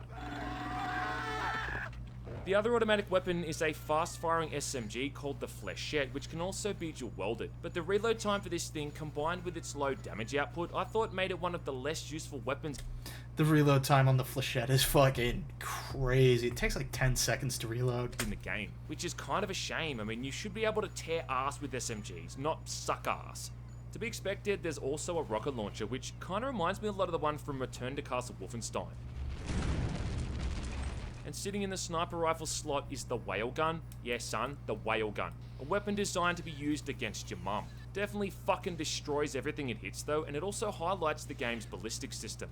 You see, every weapon in this game, either the players or the enemies, are projectile based. So when you're firing at someone from a distance with the whale gun, for instance, you're gonna have to take into account bullet velocity and even bullet drop over time. Just kind of makes the game a lot more balanced, and also the shooting a lot more skill based. It just makes it more than holding your crosshair on something and pressing the left mouse button.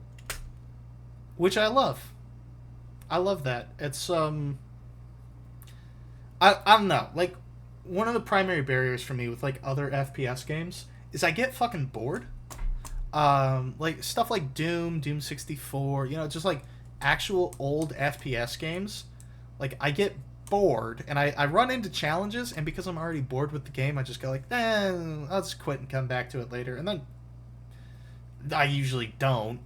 But like, it's just, I don't know. It's a cool way to spice up the gunplay, so it's harder to zone out while you're playing the Citadel. Like, the game always demands your attention. The last few weapons you get your little anime hands on are also pretty awesome. You've got remote detonation charges you can find later in the game, which kind of reminds Oh yeah, the guy didn't mention satchel charges. me of the satchel charges from Half-Life. He didn't mention the single-use weapons like the fucking minigun or the plasma caster. Even down to your character setting them off with a similar looking little remote control. Like every other weapon in the game, it does its job of ending the lives of whatever you're aiming at in gloriously violent fashion. There's a few one-off use weapons you're gonna find too, one of which Oh, that's not one-off, buddy. You can buy ammo for that. It stays in your inventory. lets you call down an airstrike on a specific section of a level, like you're playing a soap in Modern Warfare or something. There's a super powerful minigun with limited ammo you can pick up and walk around with, which not only obliterates enemies, but also obliterates your frame rate.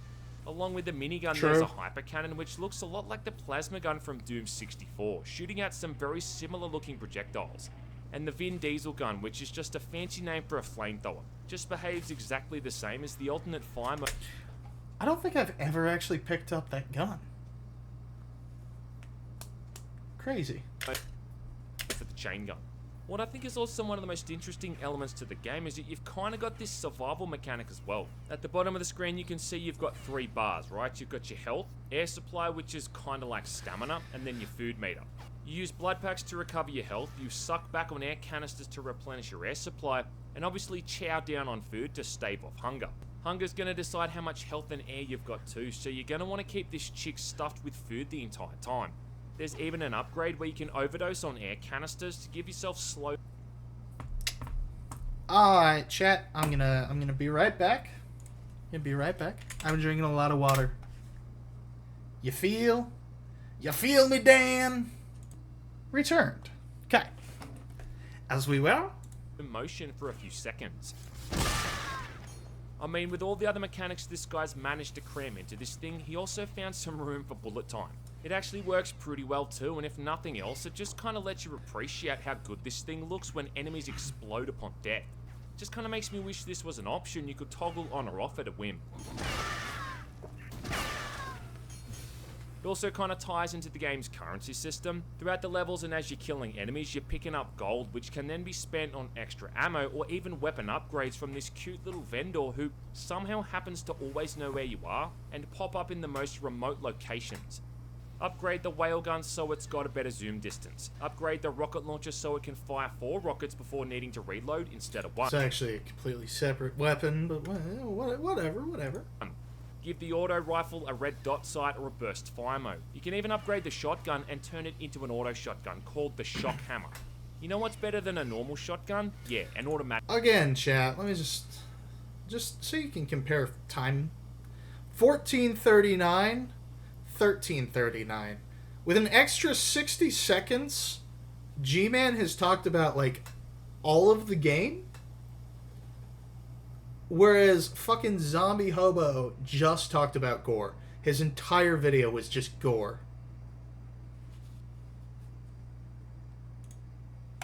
Automatic shotgun. Nothing bad has ever come out of letting you fire a shotgun faster in a video game.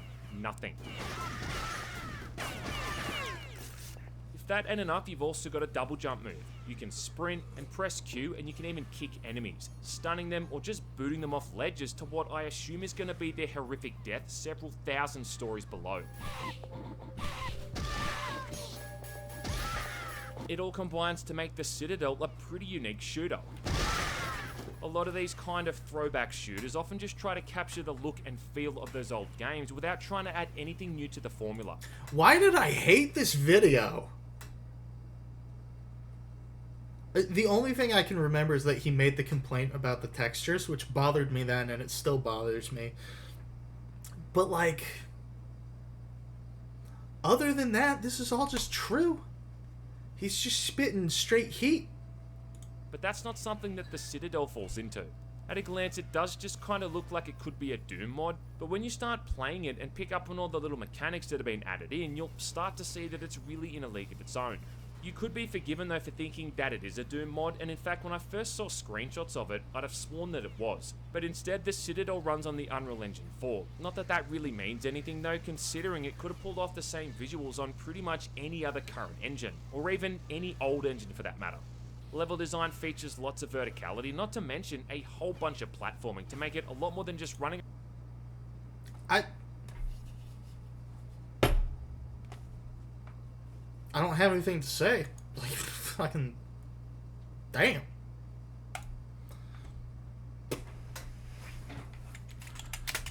No notes. Great video. Can't remember why I hated it.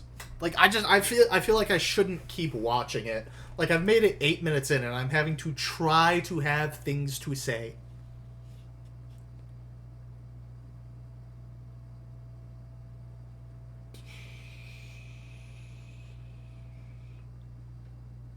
Gosh, should we call it there? Should we? What do you think, chat? I mean, it's 3.5 hours. Pretty good stream. Pretty good stream.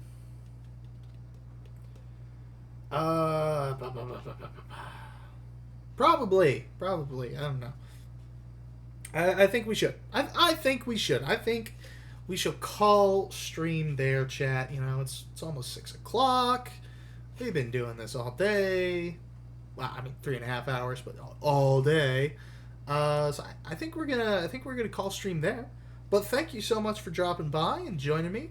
I hope you had a lovely time. I hope you enjoyed watching the React meta. And I hope the YouTube frogs like this little, I guess you could call it a teaser for what I'm working on. So, thank you so much for dropping by, and I hope you have yourself a wonderful, wonderful day. Bye-bye.